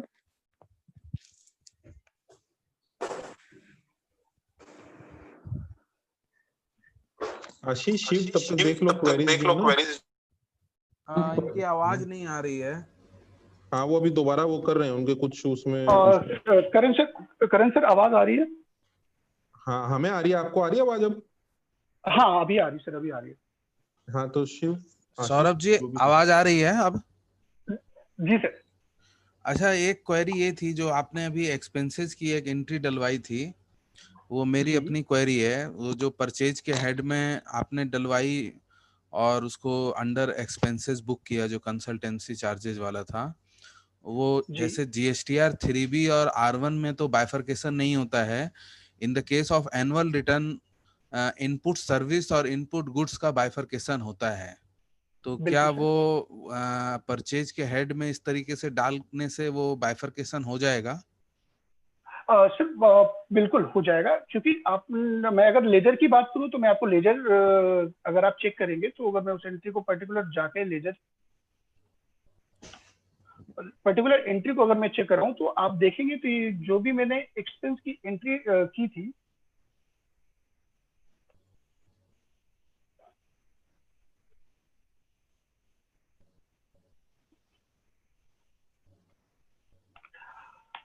इस हेड में आप एक चीज देखेंगे कि अगर मेरा सर्विस का पार्ट था तो just I am selected the type of supply service based for the कि अगर मेरा सर्विस का पार्ट है तो आई कैन सेलेक्ट, मतलब मैं जो सर्विस टाइप सप्लाई टाइप है वो मैं सेलेक्ट जरूर करूंगा। अच्छा ठीक है जी, वो पार्ट मेरा जो होता है जब GSTR1 की या GSTR2 की ट्रांजेक्शन आप वो करेंगे। मैं अभी GSTR2 की ट्रांजेक्शन जो है आपको GSTR1 की ट्रांजेक्शन वो एक्सेल पे भी शो कराता हूँ कि कैसे अगर आपको क्रॉस चेक करना है तो you can check on Tally, मैं टैली पे भी चेक कर सकता हूँ, और अगर हमें क्रॉस चेक करना है फॉर द एक्सेल रिपोर्ट्स पे तो आप एक्सेल में भी जाके वहां पे रिपोर्ट्स को चेक कर सकते हैं, वहां पे आपको सारी समरी रिपोर्ट्स मिलेंगी। लाइक अगर मैं बात करूँ HSN समरी है, उसके टैक्सेशन की कैलकुलेशन, वो सारी चीजें आपको वहां पे मिलती है। ठीक है सर, एक क्वेरी ठीक है, व्यूअर्स की आ रही है, आरसीएम से रिलेटेड भी थोड़ा एक्सप्लेन कर देते एंट्रीज को। बिल्कुल सर। सर जो मेरी RCM की ट्रांजेक्शन होती है वो एक मेरी प्रॉपर टैक्सेबल ट्रांजेक्शन होती है, जिस केस में टैक्स मैं पे करता हूँ। ठीक है, तो उसमें जो मेरा सबसे बेस कंसर्न है कि अगर मैं RCM है तो कोई भी लेजर, जैसे मैंने एक लेजर आपको क्रिएट किया था, मैं लेजर आपको शो कर देता हूँ। वेट, लेजर का हेड जो भी मेरा हो सकता है, इनडायरेक्ट या direct expense for the then GST applicable होगा। Then second option, GST set को रेट को डिटेल को मैं सेट करूंगा। देन यहाँ पे जो मेरा ऑप्शन है, इफ अगर उस पर्टिकुलर एक्सपेंस पे मेरा रिवर्स चार्ज है तो मैं उसे यस करूंगा। अब मेरे फ्रेट दो तरीके के भी हो सकते हैं, एक मेरा फ्रेट रिवर्स चार्ज का भी हो सकता है और एक मेरा फ्रेट नॉर्मल हो सकता है जिसपे मैं टैक्स ऑलरेडी पे करूंगा। तो मैं हमेशा रिकमेंड करूंगा कि दो लेजर आप जरूर बनाएं। मैं एक लेजर से भी वर्क कर सकता हूँ, लेकिन उस केस में आपके लिए मतलब आप लोगों के लिए रेक्टिफाई करना डिफिकल्ट टास्क हो जाता है कि मेरे कौन से रिवर्स चार्ज का है और कौन से रिवर्स चार्ज का नहीं है। तो मेरा रिकमेंडेशन है कि अगर क्या कहते हैं मेरे पास दो लेजर है, एक रिवर्स चार्ज का है और एक नॉर्मल फ्रेट है, तो वहां पे हम दोनों डिफाइन करें और दोनों लेजर को क्रिएट करने के बाद जो जिस पे रिवर्स चार्ज है उस पे इस रिवर्स चार्ज अप्लीकेबल को यस करेंगे और सेव कर देंगे। तो जो भी टैक्स का अप्लीकेबिलिटी होगी वो आपकी डायरेक्टली क्या कहते हैं अप्लीकेबल हो जाएगा। रिवर्स चार्ज में थोड़ा स्टेट एडजस्टमेंट का क्या रोल है, वो भी थोड़ा सा एक बार बता दीजिए। बिल्कुल बिल्कुल। तो रिवर्स चार्ज की एंट्री जो है वो आपको मतलब जो भी आपने एंट्री पास कर दी थी, फर्दर अगर हमें आइडिया नहीं है तो हम शो करेंगे display structural report GST। Just मैं GST या 3B की रिपोर्ट पे डायरेक्टली वो करता हूँ और 3B की रिपोर्ट से ही आप अपनी रिपोर्ट्स को चेक कर सकते हैं। अगर आप यहाँ पे चेक करेंगे तो 3B की रिपोर्ट में क्या होता है सर कि GSTR मतलब रिवर्स चार्ज की जो ट्रांजेक्शन होती है वो ऑलरेडी आपकी ITC में शो करती है। ठीक है, देन रिवर्स चार्ज की लास्ट में एक ऑप्शन आप शो कर रहा होगा, reverse charge liability and input credit to be booked. तो यहाँ पे हमारी जो रिवर्स चार्ज की लाइबिलिटी है और इनपुट की जो क्या कहते हैं क्रेडिट करना है, वो यहाँ पे हम उसे क्या कहते हैं बुक करेंगे। तो यहाँ पे ये दो केस है, एक फिर है इम्पोर्ट ऑफ सर्विस, अगर हम कुछ इम्पोर्ट कर रहे हैं सर्विस, उस केस में यहाँ पे अगर उसकी डिटेल्स है तो अगर ऐसा कोई है जिसपे हमें रिवर्स चार्ज पे करना है तो उसकी डिटेल आपको यहाँ पे शो हो जाती है। ठीक है, तो रिवर्स चार्ज इनवर्ट सप्लाई पे अगर मैं ओपन करूं तो यहाँ पे ट्रांजेक्शन बाय ट्रांजेक्शन का ऑप्शन शो होता है। जितनी भी ट्रांजेक्शन आपकी होंगी रिवर्स चार्ज के केस में उतनी ट्रांजेक्शन शो करेंगी। अब बेस है उस पर आप दो तरीके से फॉलो कर सकते हैं उसको, आप पर्टिकुलर ट्रांजेक्शन बाय ट्रांजेक्शन भी फॉलो कर सकते हैं और क्या कहते हैं आप एक एंट्री भी पास कर सकते हैं। जो मेरा रिकमेंडेशन है वो बोथ है, आप दोनों से कोई भी फॉलो कर सकते हैं। फिर अगर मेरी कोई ट्रांजेक्शन है तो उस केस में अगर मेरा क्या कहते हैं रिवर्स चार्ज है तो उसकी लाइबिलिटी पहले मुझे बुक करनी पड़ेगी। लाइबिलिटी बुक करने के लिए क्या है, यहाँ पे टैली में ही अगर आप 3B रिपोर्ट पे आप ओपन करेंगे तो यहाँ पे आपको एक ऑप्शन शो करेगा स्टेट एडजस्टमेंट। तो स्टेट एडजस्टमेंट पे अगर आप जाएंगे और क्लिक करेंगे तो tax of duty and tax type मेरी क्या है तो GST है। फिर उस केस में मेरी टैक्स की लाइबिलिटी नेचर ऑफ एडजस्टमेंट कहता है, तो यहाँ पे है इंक्रीज इनपुट ऑफ टैक्स या increase of tax liability.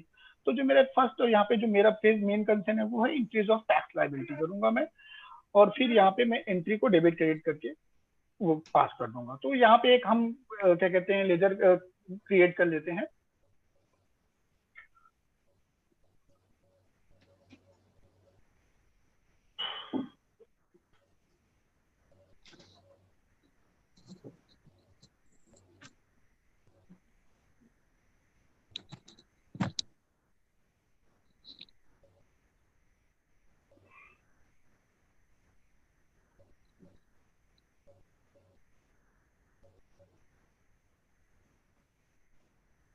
RCM मैंने क्रिएट करके ही एक लेजर क्रिएट कर दिया है, उसको आप अपने हिसाब से भी डिफाइन कर सकते हैं। ठीक है, ये मेरा जो लेजर होगा वो पर्टिकुलर करंट एसेट के अंडर होगा। फिर यहाँ पे जो मेरा टैक्स की लाइबिलिटी अप्लीकेबिलिटी होगी वो नॉट अप्लीकेबल होगी।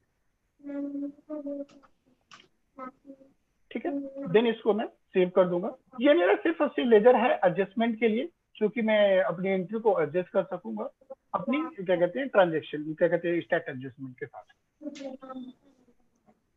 फिर यहाँ पे जो मेरा अमाउंट होगा, जो क्योंकि मैं उस एंट्री से रिलेटेड वो सारी डिटेल्स को मुझे चेक करना पड़ेगा। जैसे मान लेता हूँ मैं अगर 45 रुपए मेरी आरसीएम की एंट्री है, फिर मेरा क्रेडिट अमाउंट जो है सीजीएसटी इनपुट या जो भी लेजर आपने बना रखे हैं एंट्री से रिलेटेड, वो मैं यहाँ पे फिर रेट टैक्स ऑफ मेरा जो सीजीएसटी है वो 2.5 है।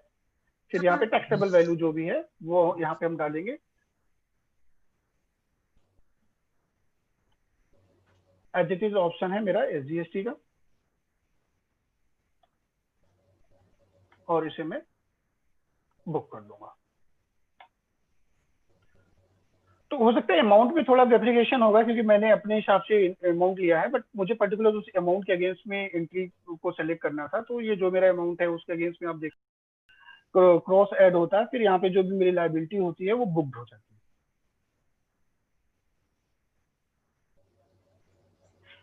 ठीक है, तो उस पर्टिकुलर केस में स्टैट एडजस्टमेंट, फिर वो मेरा अगर मैंने पेमेंट कर दी, फिर मेरे ये अगर अपनी लायबिलिटी को इंक्रीज करना है तो फिर मैं अपनी इनपुट क्रेडिट को इंक्रीज कर लूंगा। तो बोथ और ऑप्शन की उसको टैक्स इनपुट को कैसे इंक्रीज करना है, सेम स्टैट एडजस्टमेंट की एंट्रियां यहाँ पास होती हैं।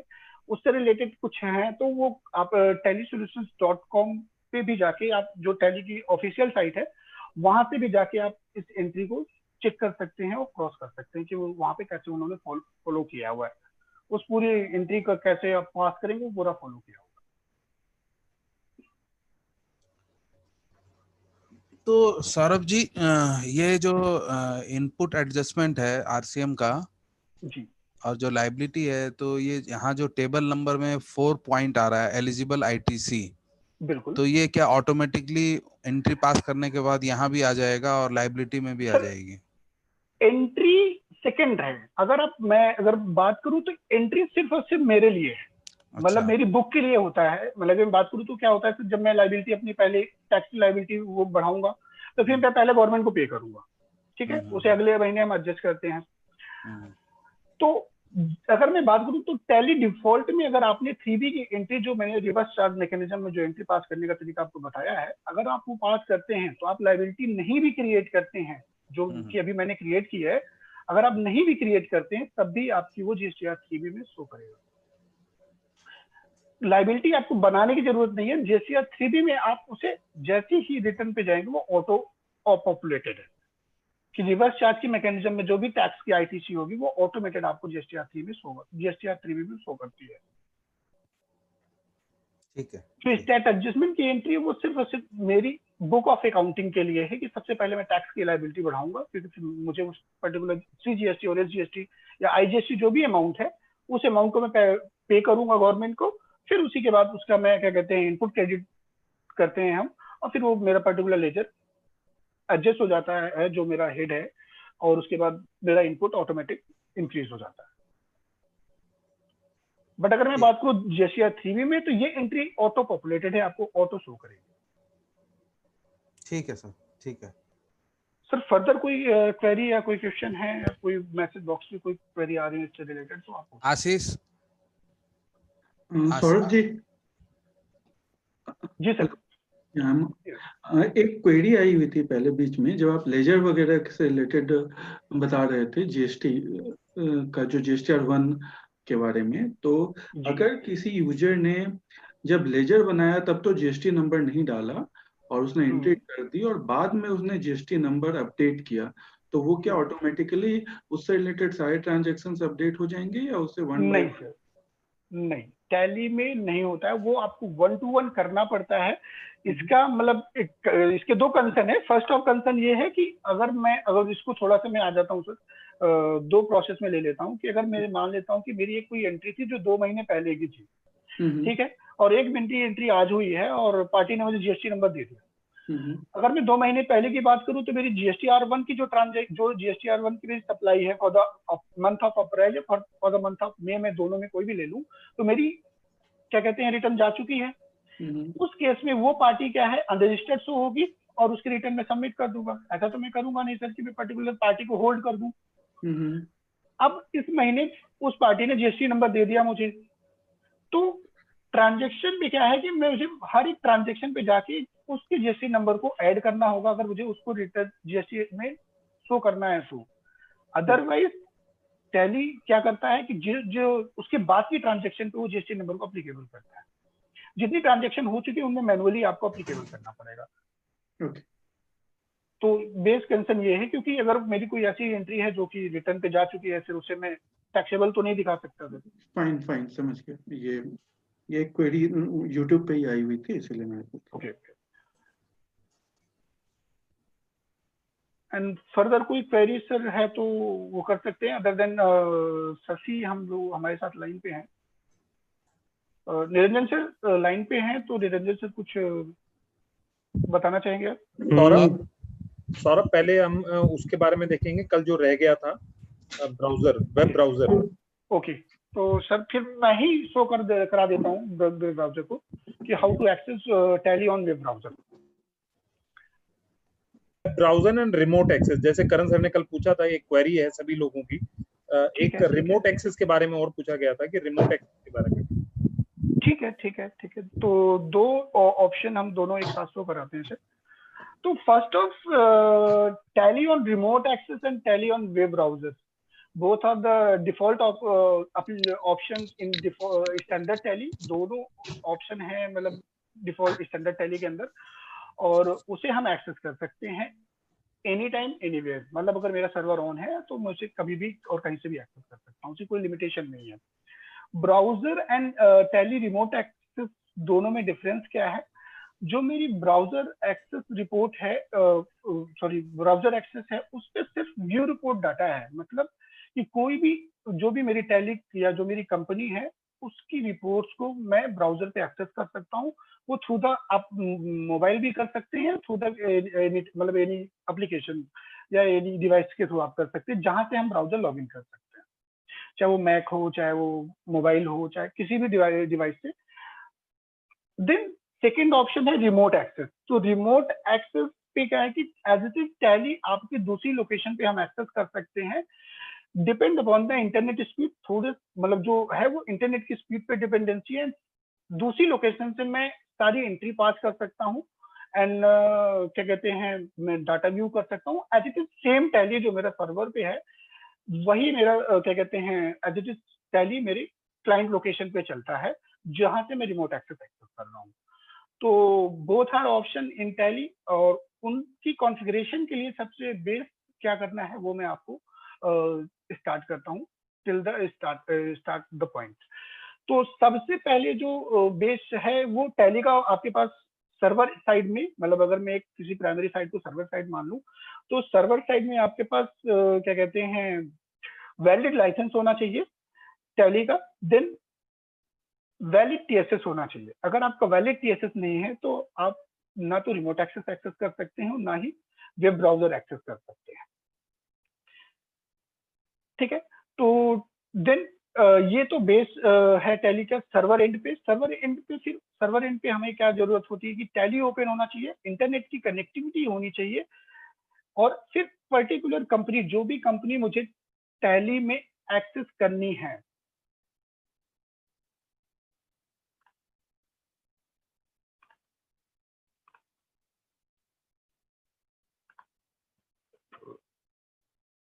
वो कंपनी लॉगिन होनी चाहिए। तो लॉगिन होने पे सबसे जो बेस मतलब पॉइंट है वो कंपनी में सिक्योरिटी जरूर होनी चाहिए। सिक्योरिटी आप अपने हिसाब से डिफाइन कर सकते हैं, और सिक्योरिटी को कैसे डिफाइन करते हैं, अगर किसी कंपनी में कंपनी सिक्योरिटी नहीं डिफाइन है आपकी तो कैसे कंपनी में सिक्योरिटी डिफाइन करते हैं वो भी मैं आपको बताता हूँ। उसके लिए आपको जाना है राइट साइड में ऑप्शन है कंपनी इन्फो का, शॉर्टकट है उसका Alt F3। देन कंपनी में एक ऑप्शन यहाँ पे आपको शो करेगा अल्टर। उस पर्टिकुलर कंपनी को अल्टरेशन स्क्रीन पे, जब उस पर्टिकुलर कंपनी को हम अल्टर करेंगे देन वहां पे एक ऑप्शन आपको शो करेगा यूज सिक्योरिटी कंट्रोल। तो यूज सिक्योरिटी कंट्रोल को ऑप्शन को यस करेंगे एंड उसके बाद आप देखेंगे एक ऑप्शन यहाँ पे लिखा हुआ इनेबल सिक्योरिटी और अवेल TSS फीचर्स, मतलब जो टेली सॉफ्टवेयर सर्विसेज की फीचर्स है उनको यूज करने के लिए हमें सिक्योरिटी कंट्रोल को यूज करना होता है। ठीक है, फिर यहाँ पे नेम ऑफ एडमिनिस्ट्रेटर, मतलब कुछ भी आप अपने उस पर्टिकुलर कंपनी में लॉगिन दे सकते हैं, आप अपने हिसाब से यूजर डिफाइन कर सकते हैं। देन यहाँ पे एक ऑप्शन है यूज टैली ऑडिट फीचर, इस ऑप्शन को जरूर यूज करें। इसका क्या यूज होगा फिर मैं अभी आपको नेक्स्ट आगे सेशन में बताऊंगा। ठीक है, देन सिक्योरिटी को डिफाइन करने के बाद इसे आप सेव कर दें।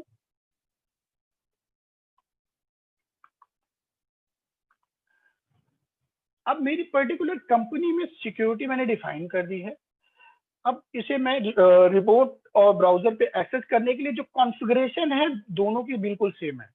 तो कॉन्फ़िगरेशन को कैसे करेंगे वो मैं आपको बताता हूँ। तो सबसे पहले मैंने कंपनी क्या कहते हैं कंपनी में सिक्योरिटी लगा दी। देन अब यहाँ पे एक ऑप्शन आपको शो कर रहा होगा अकाउंट आईडी, या मैं बात करूं तो साइट, मेरे में साइट आईडी, मेरे पास 2 सीरियल नंबर है इसलिए वो साइट आईडी शो कर रहा है। अगर आप एक सीरियल नंबर आपके पास यूज हो रहा होगा तो वहां पे आपको सिर्फ अकाउंट आईडी शो होता है। और अकाउंट आईडी का यूज 2 तरीके से है। एक कि ये जो मेरी अकाउंट आईडी है मैं इसी अकाउंट आईडी के केस में क्या कहते हैं ब्राउजर एक्सेस कर सकता हूँ, रिमोट एक्सेस कर सकता हूँ। अदर देन आप कोई नई मेल आईडी, जैसे कि मेरे सर्वर एंड पे जो ईमेल आईडी है वो मैं नहीं बताना चाहता, मेरे कोई क्लाइंट या मेरे कोई यूजर हैं। सर एक बार प्लीज कंफर्म कर दीजिए, मुझे लग रहा है वॉइस नहीं आ रही है क्या? आ रही है सर, आ रही है वॉइस। ओके। देन यहाँ पे जैसे अकाउंट आईडी जो है उसके अगेंस्ट में मुझे कोई सेकंड आईडी ऐड करनी है। सेकंड आईडी ऐड करने के लिए मतलब कोई भी एक दूसरी आईडी है जो मुझे tally.net आईडी बनानी है, जिसे हम tally.net आईडी कहते हैं। तो उसे tally.net आईडी बनाने के लिए आपको क्या करना है, लॉगिन करना है कंट्रोल सेंटर को। राइट साइड टॉप पे है एंड शॉर्टकट आपका क्या कहते हैं ऑप्शन होता है कंट्रोल के। कंट्रोल सेंटर को हम ओपन करेंगे और यहाँ पे हम पर्टिकुलर उस क्या कहते हैं जो भी मेरी अकाउंट आईडी डालेंगे।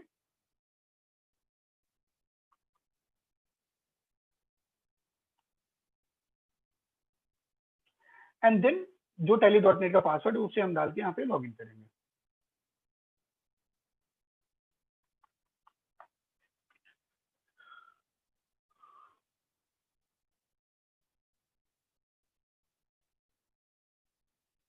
सॉरी, थोड़ा सी मेल आईडी गड़बड़ है।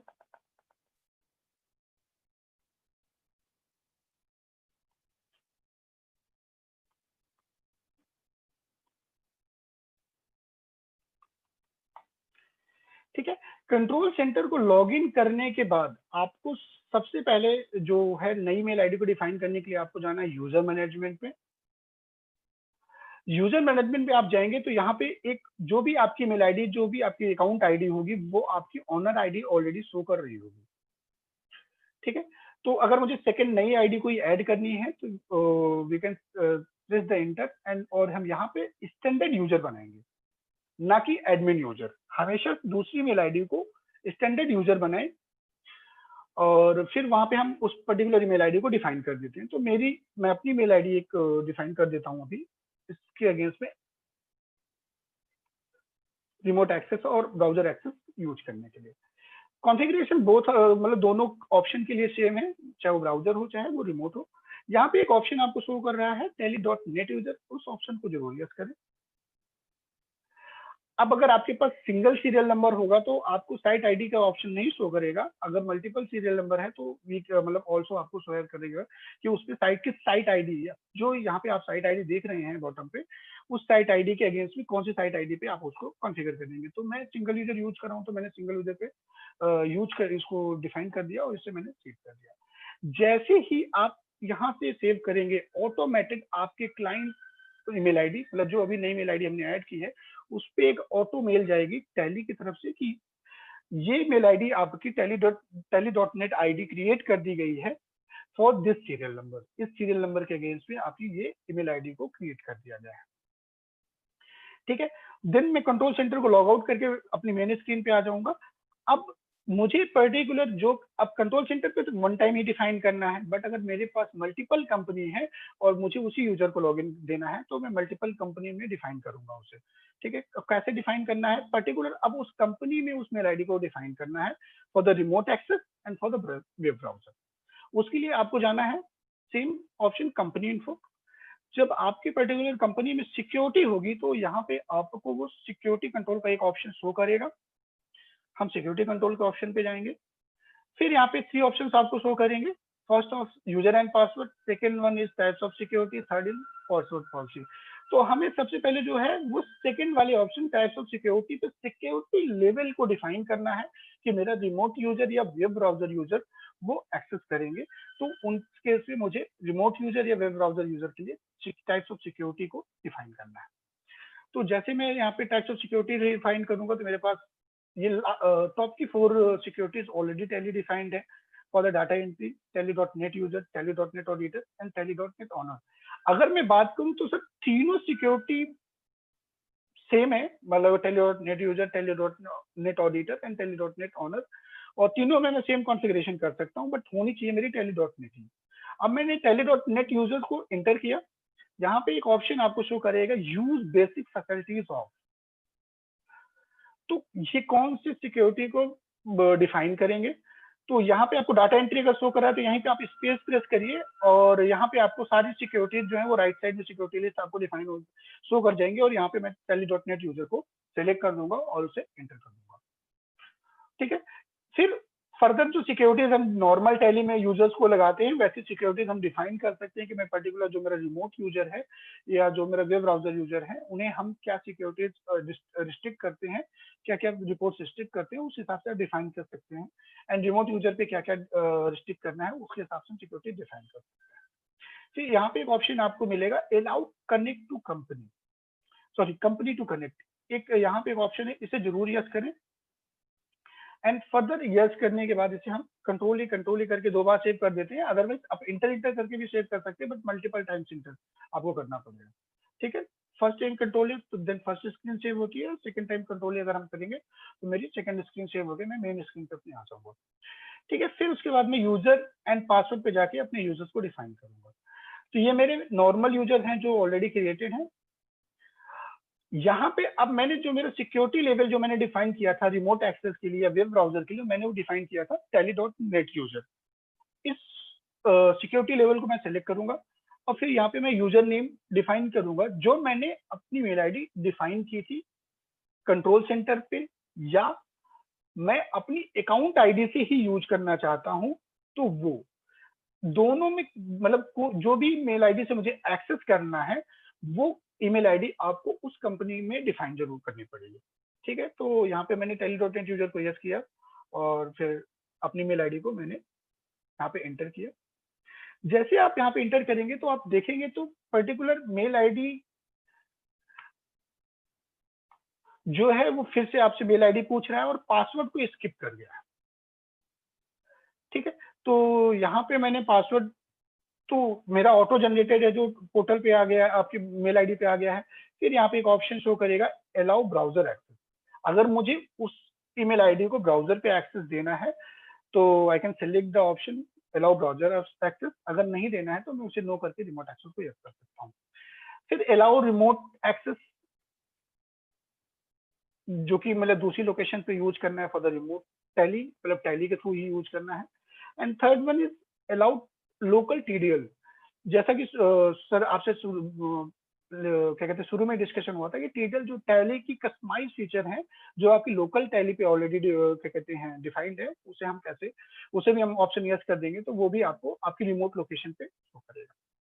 ठीक, देन मैं इसे सेव कर देता हूँ।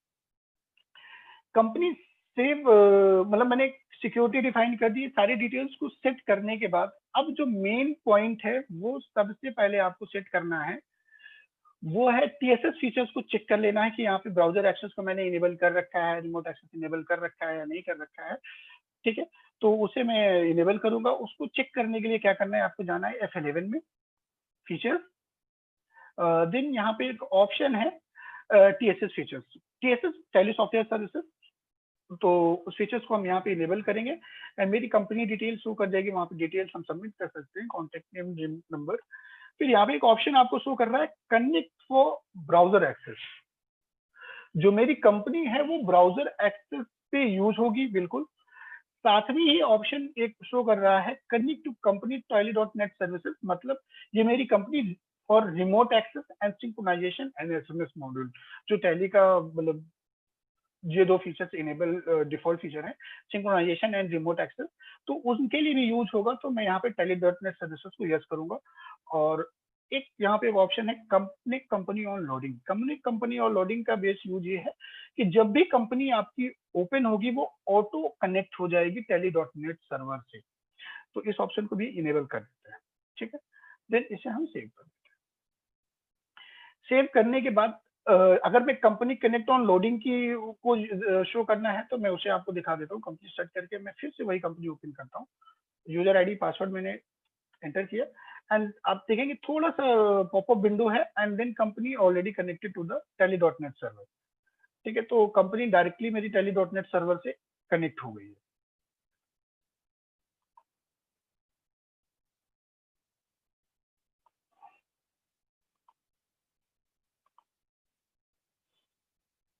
There is no internet. Saurabh ji, जी सर। एक क्वेश्चन आया है। जी। किसी ने पूछा है कि sir while using remote access when I tried message came up company unregistered, what does it mean? Company unregistered, हम्म, तो हो सकता है सर उस टाइम पे कंपनी सर्वर से कनेक्टेड नहीं होगी तभी ये एरर शो हो रहा होगा। ओके। वेन मतलब जब अगर मैं मान लेता हूँ जैसे मैंने यहाँ पे कंपनी कनेक्ट कर रहा हूँ, आप लोग को जी शो हो रही है थोड़ी सी कुछ एरर है, समथिंग कुछ एरर आ रही है मेरी टैली पे। जी जी। तो इफ निरंजन सर अगर आप हैं तो एक बार प्लीज शो करा सकते हैं, ओके। अदरवाइज मैं इसकी कॉन्फ़िगरेशन को थोड़ा चेक करते हैं। तो अभी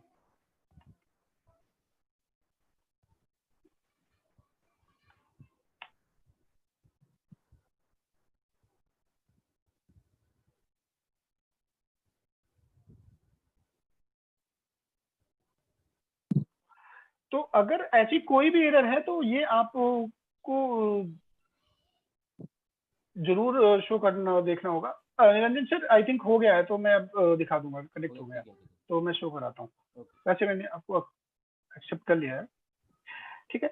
तो यहाँ पे अब आपकी कंपनी आप देखेंगे तो कंपनी मेरी रिमोट एक्सेस के लिए कनेक्टेड है और यहाँ पे दोनों ऑप्शन आपको कॉन्फ़िगरेटर में शो करेगा, company connected successfully, mail links and connect for browser access successfully, मतलब दोनों ऑप्शन के लिए मेरी कंपनी कनेक्टेड है for the remote access and for the browser access. तो बोथ आर द ऑप्शन, मुझे दोनों ऑप्शन में क्या मैं किसी से भी एक्सेस कर सकता, मतलब अभी मैं दोनों एक्सेस कर सकता हूँ। ब्राउजर एक्सेस के लिए क्या है कि मुझे ब्राउजर पे ही जाना पड़ेगा, ठीक है। तो जस्ट मैं अपनी ब्राउजर एक्सेस स्क्रीन शेयर कर रहा हूँ।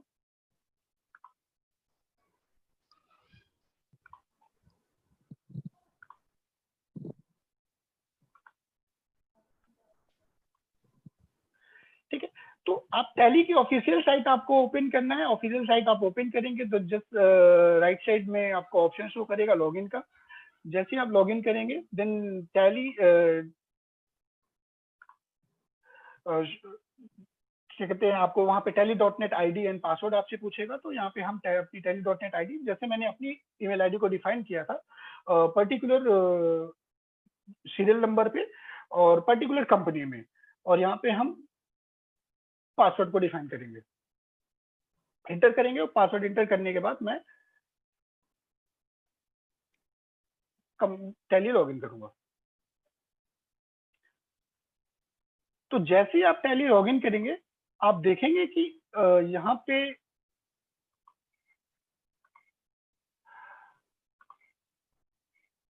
मेरा यूजर लॉगिन मैंने किया है, एक्चुअली मेरा ऑफिशियल पोर्टल है तो इसलिए आपको कंपनी पे शो कर रहा होगा। ठीक है, तो यहाँ पे जो मेरी कंपनी है वो ऑलरेडी यहाँ पे स्टेटस कनेक्टेड है। अगर यहाँ पे अनरजिस्टर्ड शो कर रहा है या समथिंग कुछ एरर आ रही है तो वो आपको एक बार जरूर चेक करना चाहिए कि सर्वर एंड पे मेरी कंपनी हो सकता है डिस्कनेक्टेड हो, या हो सकता है प्रॉक्सी की वजह से, मतलब फायरवॉल समथिंग कुछ एरर होती है जिनकी वजह से हो सकता है आपकी कंपनी कनेक्टेड ना हो, तो उसे जरूर चेक करें। ठीक है, अगर मैं यहाँ पे कंपनी को सिलेक्ट करूँ तो जैसे ही मैं सिलेक्ट करूंगा तो जो भी टैली की रिपोर्ट्स है वो आपको यहाँ पे शो कर जाएंगी। बैलेंस शीट है, bill payable, receivable, cash inflow, cash outflow, तो समथिंग जितनी रिपोर्ट्स आप यहाँ से शो कर सकते हैं। लेजर बैलेंस अगर किसी का देखना है तो लेजर बैलेंस में देख सकता हूँ।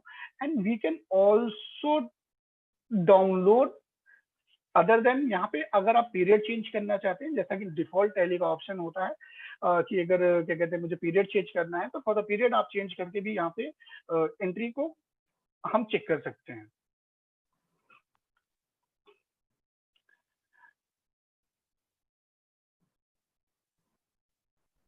ठीक, देन क्या कहते हैं we can also the download and report की मैं अगर यहाँ पे कोई भी वो डाउनलोड करना चाहूँ तो डाउनलोड कर सकता हूँ। यहाँ पे टू फॉर्मेट्स हैं आपके पास, एक है Excel and second one is PDF. तो दो में कोई भी फॉर्मेट आप डाउनलोड कर सकते हैं और उसे शेयर कर सकते हैं अपनी, मतलब जो सॉर्ट कंसर्न कंपनी के साथ अगर हमें कोई डिटेल शेयर करनी है। तो ये स्टैंडर्ड फीचर है टैली का जो ब्राउजर एक्सेस पे आज की डेट में यूजेबल है फॉर द, मतलब बहुत यूज टू है, और इसका हम जिस मतलब एक एक्सपैंड लेवल पे यूज कर सकते हैं। और किसी कंपनी में सेल्स पर्सन है तो सेल्स पर्सन यूज कर सकते हैं। एंड फर्दर रिपोर्ट्स हैं जो कि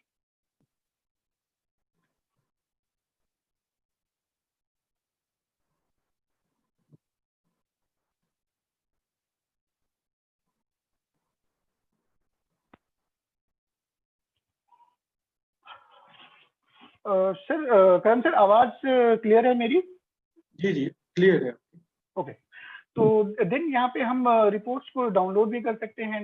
जैसे अगर रिपोर्ट चेंज करनी है, मैं अगर बात करूँ तो स्टैंडर्ड टैली का जो ऑप्शन होता है फॉर द स्केप से मैं अपनी सेकंड स्केप पीछे आ जाता हूँ, तो उस ऑप्शन से हम यहाँ पे यूज नहीं कर सकते। यहाँ पे हम रिपोर्ट्स के लिए आपको माउस का ही यूज करना पड़ेगा। एंड चेंज रिपोर्ट पे जाएंगे तो यहाँ पे जो भी मेरी रिपोर्ट्स है, यहाँ पे कोई भी रिपोर्ट आप देखना चाहें तो यहाँ से वो आप चेक कर सकते हैं। एंड ऑल्सो अगर मैं जैसा डिफॉल्ट टैली का ऑप्शन होता है कि मैं आगे उस रिपोर्ट में इंटर करूंगा तो वहां से मैं अपनी सेल रजिस्टर है ये सारी रिपोर्ट्स को ओपन कर सकता हूँ, डाउनलोड कर सकता हूँ एंड शेयर कर सकता हूँ। ठीक है, इनवाइस अगर कोई है तो इनवाइस भी अगर आप यहाँ पे डाउनलोड करना चाहें तो वी कैन ऑल्सो चेक, मतलब कि हम यहाँ से इनवाइस भी डाउनलोड कर सकते हैं। जैसे कि होता है नॉर्मली मैं किसी दूसरी लोकेशन को मुझे इनवाइस शेयर करना है तो वहां से भी आप इनवाइस डाउनलोड करके आप शेयर कर सकते हैं। ये है sir default option for the क्या कहते हैं वेब ब्राउजर। अब ये इसमें बेस है सर कि जिस उस टाइम पे अगर आपकी मल्टीपल कंपनी ओपन आपको ब्राउजर एक्सेस पर शो करनी है तो आपको मल्टीपल लॉगिन करने पड़ेंगे, मतलब मल्टीपल कंपनी की लॉगिन होनी चाहिए। उसके लिए क्या है कि मैं फिर से टैली पे आ जाता हूँ और हम टैली पे शो कर लेते हैं। ठीक है, तो यहाँ पे अब जैसे मेरी एक कंपनी है एज इट इज, मैं अगर एक कोई कंपनी और क्रिएट करके अगर मैं करना चाहूँ तो एज इट इज एक कंपनी साथ में और कोई आप क्रिएट करके उसे आप लॉगिन कर सकते हैं।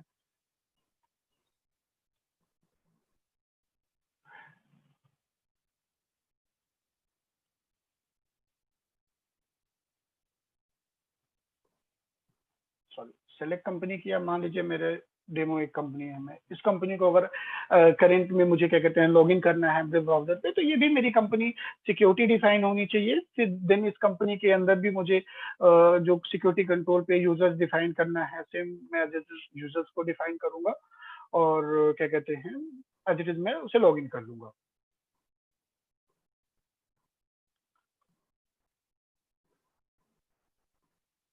ठीक है, तो थोड़ी सी स्पीड से मैं इसलिए हूँ कि मतलब आपको दूसरी कंपनी भी मैं शो करा सकूं।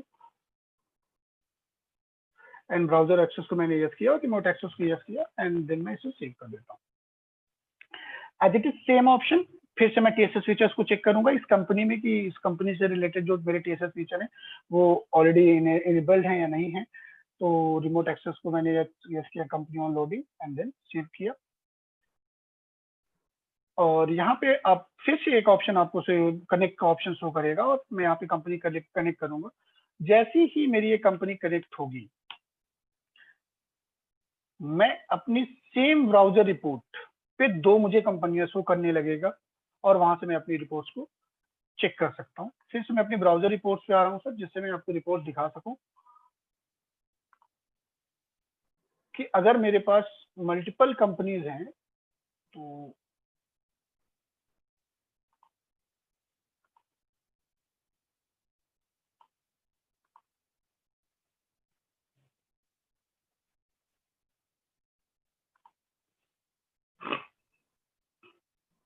ठीक है, मैं फिर से अगेन लॉगिन करता हूँ और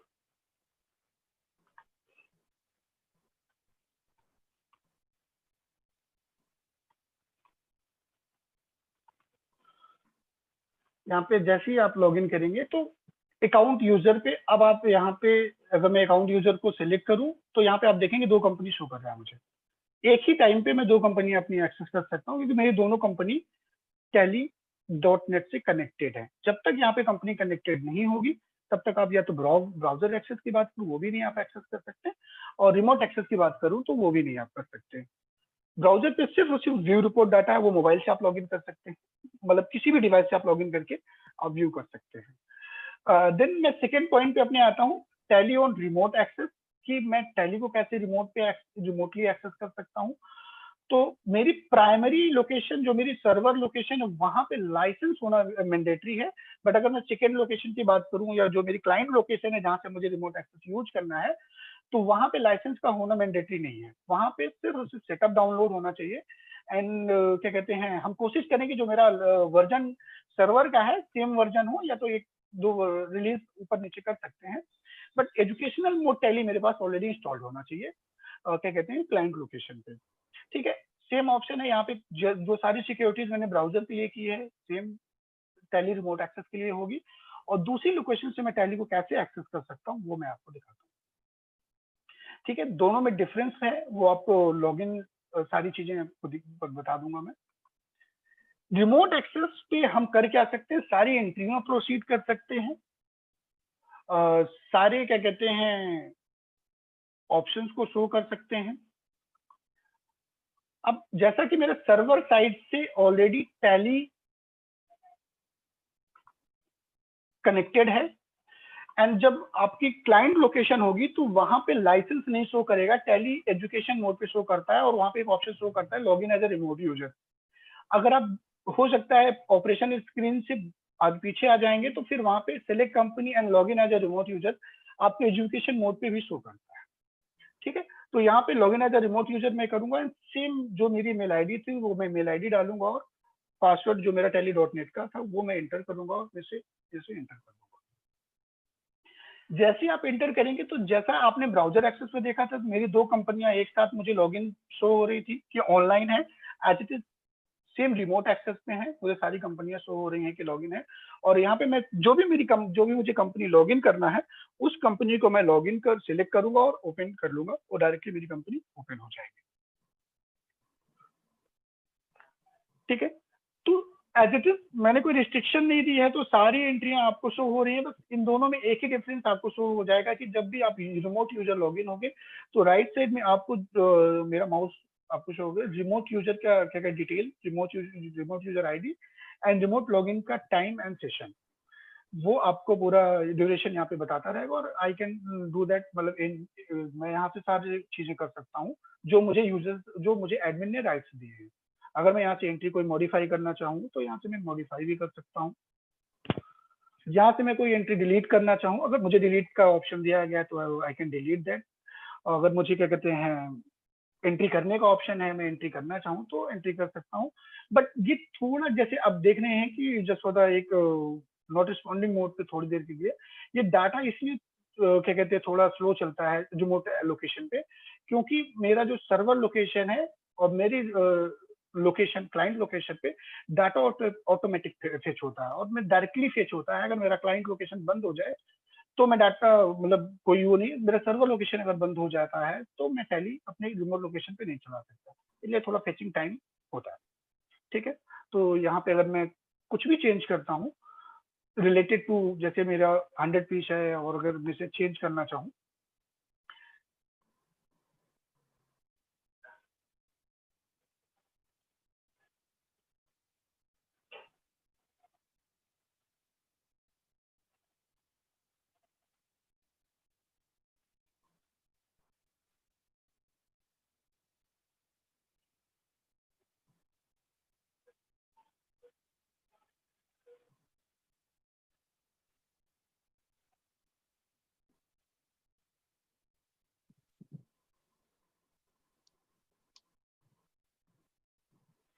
समथिंग कुछ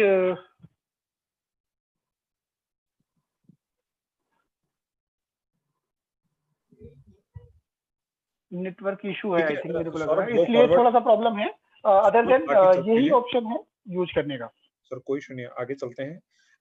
आगे हमने कुछ एड ऑन्स के बारे में भी वो दिखाना है। अगर ये कंप्लीट हो गया है आपका, हम्म, तो जी अपना सर। एक बार सभी को अपना एक बार तो एंड ऑफ द सेशन में दिखा दीजिएगा।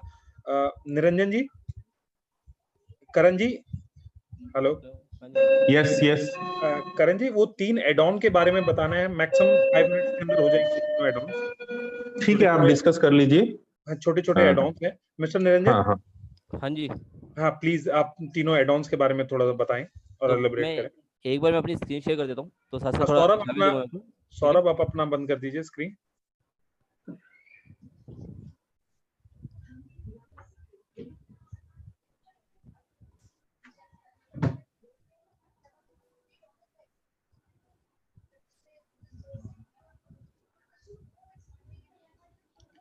करण ji, as per your requirement कि हम लोग 3 इस तरह के जो फीचर्स लेकर आए हैं जो डे बाय डे सभी लोगों को जिनकी जरूरतें रहती हैं।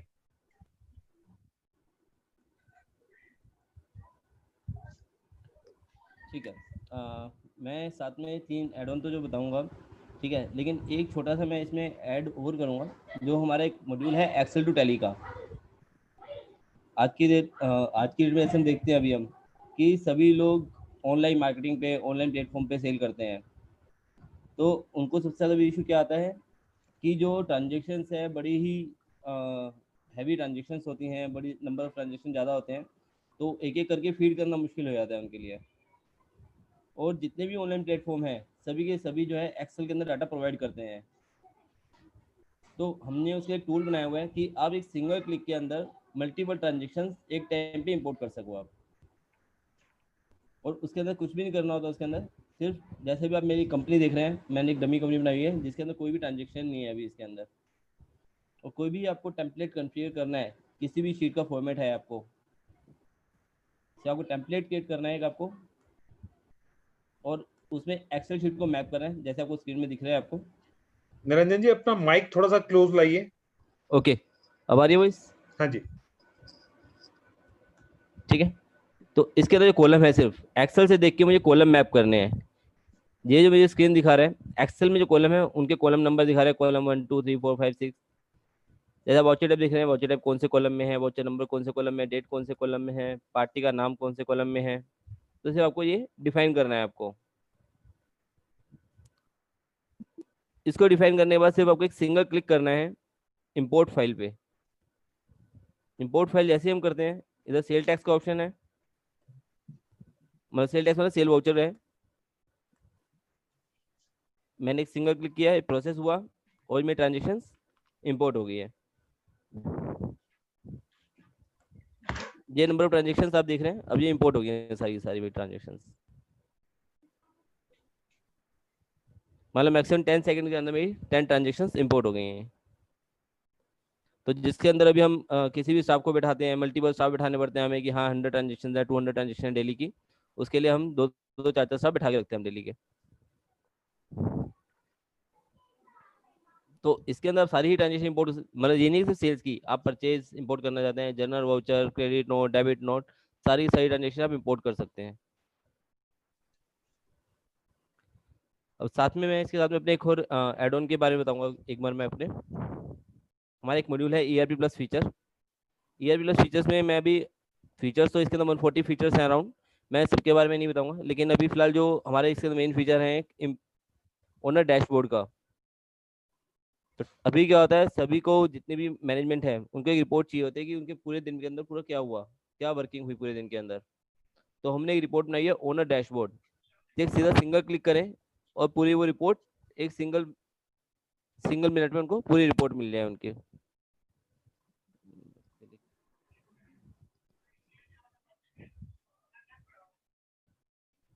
जब हमने रिपोर्ट बनाई है ओनर डैशबोर्ड, डैशबोर्ड पे जैसे क्लिक करेंगे हम,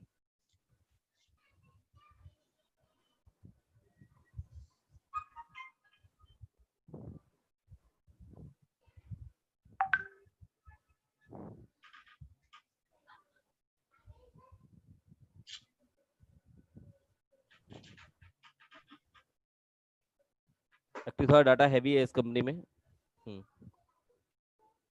तो आप देख रहे हैं एक ही स्क्रीन पर हमें cash and bank balance, company total outstanding कितनी है, रिसीवेबल कितना है, पेबल कितना है, cash flow, fund flow, sale कितनी हुई, टोटल परचेज कितनी हुई, stock, capital and fixed assets, loan, profit and loss, top 5 outstanding receivable, top 5 customer, top 5 pending sales order, top 5 product sold, slow moving item, non moving item, इस तरीके से काफी सारी चीजें इसके अंदर आपको दी हुई है एक स्क्रीन पे।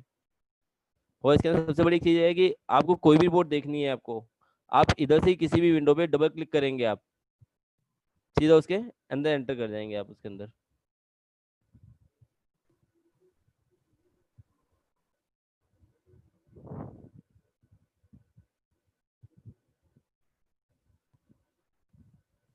हमें कोई भी चीज देखनी है, उस पर डबल क्लिक करेंगे, उसके अंदर आ जाएंगे हम।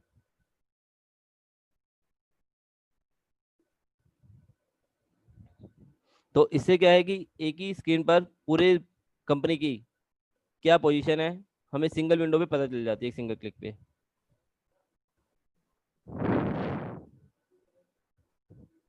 ऐसे ही आज की डेट में हमने देखा है कि एक सबसे ज्यादा प्रॉब्लम ये होती है कि स्टाफ के साथ कि जब वो ट्रांजेक्शन तो कर लेता है,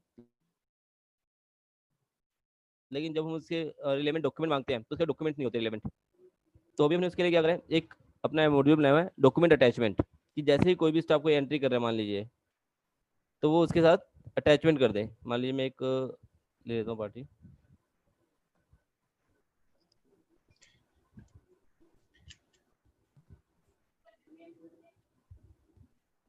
ये कई बार अटैचमेंट की जरूरत कहाँ पड़ती है, किसी बंदे ने हमें कन्वेंस दिया है या कोई और नोटिफिकेशन के लिए कोई स्लिप है उससे अटैचमेंट की, कोई पार्किंग स्लिप है, कोई और किसी भी तरह की स्लिप है जो मुझे उसके अटैचमेंट के लिए लगानी है, कोई ट्रैवलिंग के एक्सपेंस है, कोई टिकट साथ में अटैच करनी है, तो इसके लिए ये यूज होते हैं।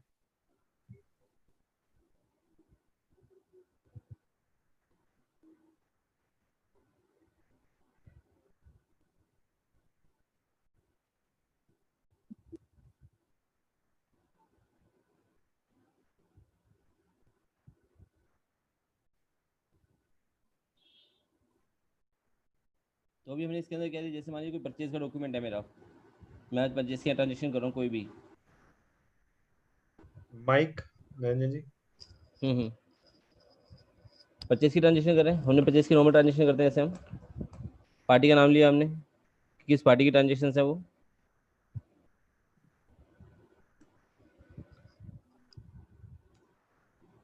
आइटम लिया हमने,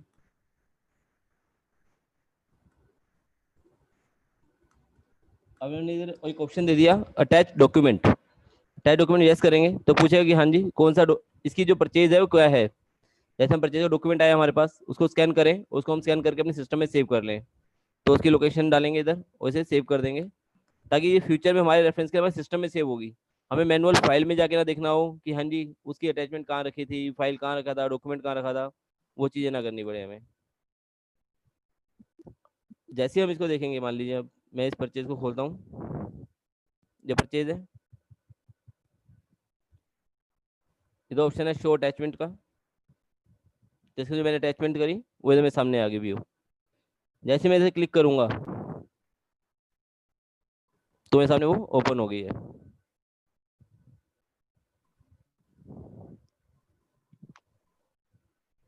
निरंजन जी, ये जो अटैचमेंट हो रहा है ये हमारे लोकल कंप्यूटर पे हो रहा है या कोई क्लाउड पे हो रहा है? अटैचमेंट जो वो लोकल सिस्टम पे ही है आपके, अच्छा, लोकल सिस्टम में सेव है, खाली हमने जो लोकेशन दिया उसको ओपन करवाया हमने उसको। मतलब जहाँ पे क्लाइंट का डेटा है उस डेटा पे सेव नहीं हो रहा है। नहीं नहीं सर, अगर डेटा में सेव करें तो डाटा हैवी हो जाएगा ना, तो ये डेटा में सेव नहीं करते हैं कोई भी। अच्छा, तो वो लोकेशन से अगर डिलीट हो गया तो फिर वो यहाँ नहीं आ पाएगा। हम बिल्कुल सब नहीं आ पाएगा, फिर नहीं आ पाएगा। और ये जो एक्सेल इंपोर्ट करने वाली यूटिलिटी है, इससे क्या बैंक स्टेटमेंट भी इंपोर्ट कर सकते हैं? सर कुछ भी चीज इंपोर्ट कर सकते हैं आप, पेमेंट, रिसीप्ट, जर्नल। लेकिन एक्चुअली क्या होता है, नॉर्मली बैंक स्टेटमेंट क्या होती है, उसमें हमारे पास कस्टमर्स के नेम नहीं होते प्रॉपर तरीके से, जो हमारे टैली के अंदर हो। नहीं तो वैसे तो टैली के अंदर बाय डिफॉल्ट भी बैंक रिकंसिलिएशन इंपोर्ट करने का ऑप्शन है, जिससे आप बैंक रिकंसिलिएशन कर सकते हैं डिफॉल्ट। नहीं, रिकंसिलिएशन नहीं, बैंक स्टेटमेंट, यानी कि बैंक की एंट्री ना करना चाहें डायरेक्ट। स्टेटमेंट डायरेक्टली से इंपोर्ट हो जाती है उससे। सेव आपको उस पर एंटर करके पार्टी का नाम सेलेक्ट करना है आपको। ओके, इसी टूल से इंपोर्ट होगी? नहीं नहीं, वो डिफॉल्ट टैली में ऑप्शन है हमारा। अच्छा, तो एक उसके बारी कल वो भी आप नोट कर लीजिए अमित जी, कल एक बार वो भी थोड़ा सा ब्रीफ कर दीजिएगा। ठीक है, प्रदीप जी उसके लिए नोट कर लो पॉइंट को, उसके लिए ताकि हम देख लेंगे उसके नेक्स्ट टाइम। और अभी मैं एक चीज और दिखाई दूं इसके साथ ही, अभी हम जो आज की डेट में लॉकडाउन जैसे सिचुएशन में काफी यूजफुल है। अभी क्या है कि हम लोगों को सभी को पहले तो क्या होता था, कस्टमर आता था, हम स्टैम्प साइन करके इनवॉइस दे देते थे कस्टमर को। आज की डेट में क्या है, कस्टमर को हमें बिल मेल करने हैं, कुरियर करने हैं, जब मेल करते हैं तो कहता है कस्टमर मिला नहीं है, साइन स्टैम्प चाहिए। तो अभी हमने डायरेक्टली दे दी कि अब जैसे ही मेल करोगे डायरेक्ट टैली से ही, जब टैली जैसे प्रिंट आउट दोगे, जहाँ एक्सपोर्ट करोगे, तो ऑटोमेटिकली उसके बाद पहले से ही साइन और स्टैम्प होके आएंगे उसके पास। जैसे मैं आपको इसके अंदर दिखाता हूँ, जब कोई भी सेल निकालना भी हमने प्रिंट की कमांड दी एक,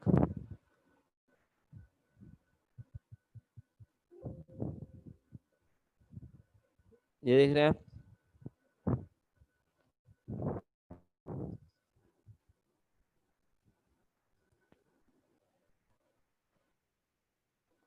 ये डायरेक्टली टैली से ही प्रिंट आउट निकालेंगे तो साइन स्टैम्प होके ही निकलेगा आपका। तो जैसे ही डायरेक्टली कस्टमर को मेल करोगे तो आपको मैनुअली साइन स्टैम्प करने की जरूरत नहीं है, तो सीधा उस पर साइन स्टैम्प होके ही जा रहा है उसका डॉक्यूमेंट सारा।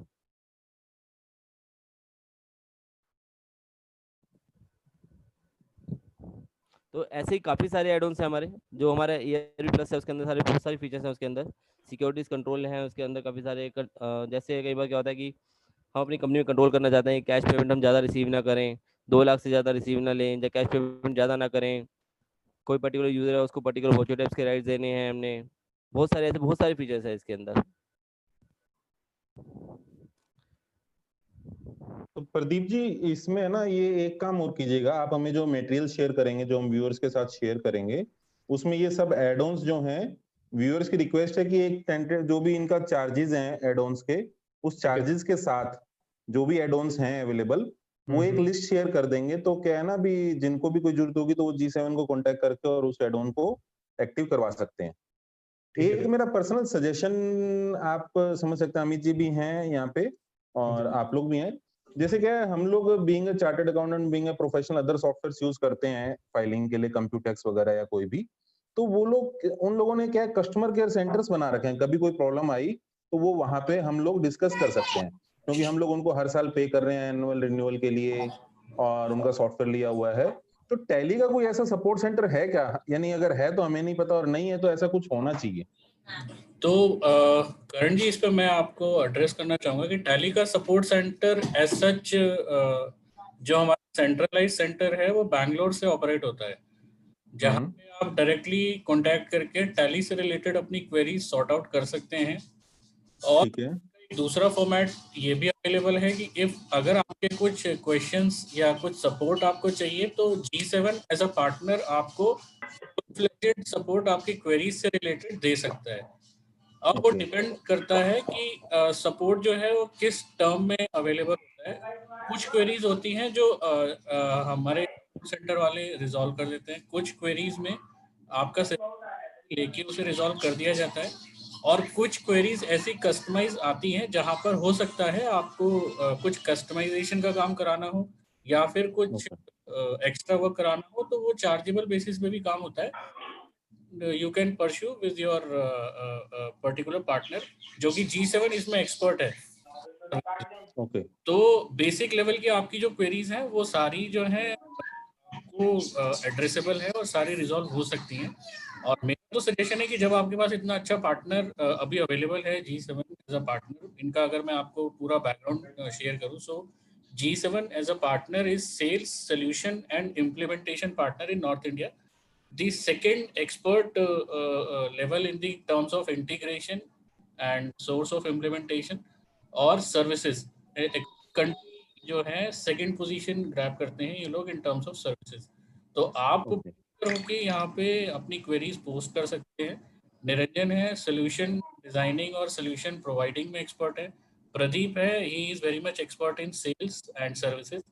और इनके टीम मेंबर तीसरे हैं दीपक खुराना, वो माइट भी कल होंगे हमारे साथ। सो दीपक expert in providing other technical services like some related to cloud services or Tally working on remote. So यहाँ पे full fledged टीम है. ये लोग 15 साल से ज़्यादा टाइम से Tally से एज अ 5-स्टार पार्टनर जुड़े हुए हैं. और आप इनके फेसबुक पेज पे भी सकते हैं. इनका खुद का यूट्यूब चैनल है और लिंक्डइन का इनका जो है कमर्शियल पेज है.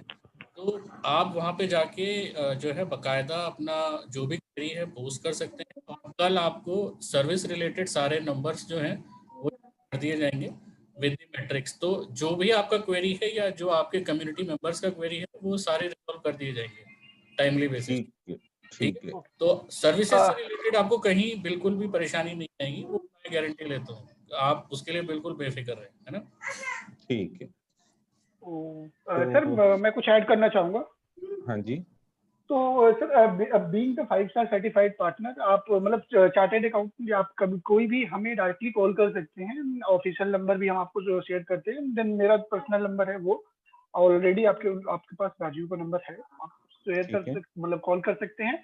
एंड फॉलो विद अस, हमें आप फॉलो कर सकते हैं. फेसबुक वेबसाइट पे भी आप डायरेक्टली कॉल, मतलब वहां से आपको डिटेल शेयर हो जाएंगी. एंड यूट्यूब पे भी हमारे लिंक है, जैसा कि जो फीचर निरंजन जी ने अभी आपको बताया कि मतलब डॉक्यूमेंट्स अटैचमेंट या फॉर द जो भी उस ERP से रिलेटेड फीचर हमारे हैं, उनका एक छोटा सा मतलब उनके ओवरव्यू एंड उनके वीडियोस भी यूट्यूब चैनल पे हमारे हैं, जो कि मतलब हमारी कंपनी नेम से भी आप सर्च कर सकते हैं और डायरेक्टली आप यूट्यूब चैनल पे भी क्या कहते हैं जा सकते हैं. एंड लिंक्डइन पे भी आप हमें कहते हैं फॉलो कर सकते हैं. एंड सेकेंड वन की अगर आपकी क्या कहते हैं कोई क्वेरी है तो रिलेटेड टू द, मतलब ये मेरा डायरेक्टली नंबर है, आप कोई भी मुझे डायरेक्टली कॉल कर सकते हैं. एंड देन ऑफिशियल नंबर है, आप ऑफिस के भी नंबर पे फोन कर सकते हैं. एंड फर्दर जो हमारे सर्विस डिपार्टमेंट या सर्विस के नंबर हैं, जो भी डिपार्टमेंट के नंबर हैं, वो सारे आपको कल शेयर कर दिए जाएंगे. वो सारी डिटेल्स मैं पीपीटी पे रखूंगा और आप लोगों को डायरेक्टली शेयर करूंगा. ठीक है, थैंक यू. आज का सेशन हम यहीं कंक्लूड करते हैं फिर अकॉर्डिंगली. तो आज का सेशन बड़ा फ्रूटफुल रहा. जीएसटी को लेके है ना, काफी सारे डाउट्स, काफी सारी क्वेरीज होती है मेंबर्स की कि काफी सारी तो ट्रांजैक्शन रिलेटेड ही होती है कि ये ट्रांजैक्शन पिक नहीं कर रहा है जीएसटी रिपोर्ट्स में. तो आई होप कि वो सारी क्वेरीज रिजॉल्व हो गई है. जिन लोगों को, कुछ लोगों का ये था कि वीडियो थोड़ा फास्ट है, तो देखो टॉपिक लंबा था इसलिए थोड़ा स्पीड से कवर अप करना पड़ा. तो ये वीडियो अवेलेबल रहेगा रिकॉर्डेड, आप लोग उसको देख सकते हैं और उसको इजीली दोबारा ट्राई कर सकते हैं कि किस तरीके से वो ट्रांजैक्शंस हुए हैं, जो कि सौरभ जी ने हमें दिखाए हैं यहाँ पे. और जो भी एड ऑन्स टूल्स और अदर टूल्स के बारे में डिस्कशन किया गया है, तो जैसा कि हमें टैली टीम ने, G7 टीम ने कमिट किया है कि वो हमें शेयर कर देंगे उनकी डिटेल्स कि कौन कौन से एड ऑन्स हैं और क्या उनके चार्जेस हैं. और सर्विसेज हमेशा प्रोवाइड करने के लिए आप लोगों के बहुत थैंकफुल हैं कि आप लोगों ने पूरी कम्युनिटी को एश्योर किया है कि आप लोग सर्विसेज हमेशा सभी मेंबर्स को प्रोवाइड करेंगे. इसी के साथ मैं पूरी टैली टीम का और आज के हमारे कोऑर्डिनेटर्स शिव शंकर खुदानिया जी एंड आशीष नीरज जी का बहुत बहुत धन्यवाद करता हूं. और खासकर सुमित जी, फाउंडर ऑफ कासा, उनका भी बहुत बहुत धन्यवाद करता हूं कि इतना अच्छा वेबिनार उन्होंने अरेंज करवाया. सारी टीम का मैं दोबारा से थैंक यू करता हूं. Thank you very much. Thank you sir. Karan sir, thank you so much. कासा टीम को लिए बहुत बहुत धन्यवाद एक बार वंस अगेन कि हमें इतना बढ़िया स्टेज प्रोवाइड कराया है, हमें मार्केट में सभी लोगों के पास अपनी बात रखने के लिए हमें मौका दिया. Thank you so much sir. Thank you.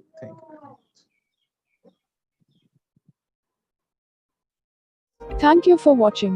Don't forget to like and subscribe our channel, G7 Tally Plus, for more videos.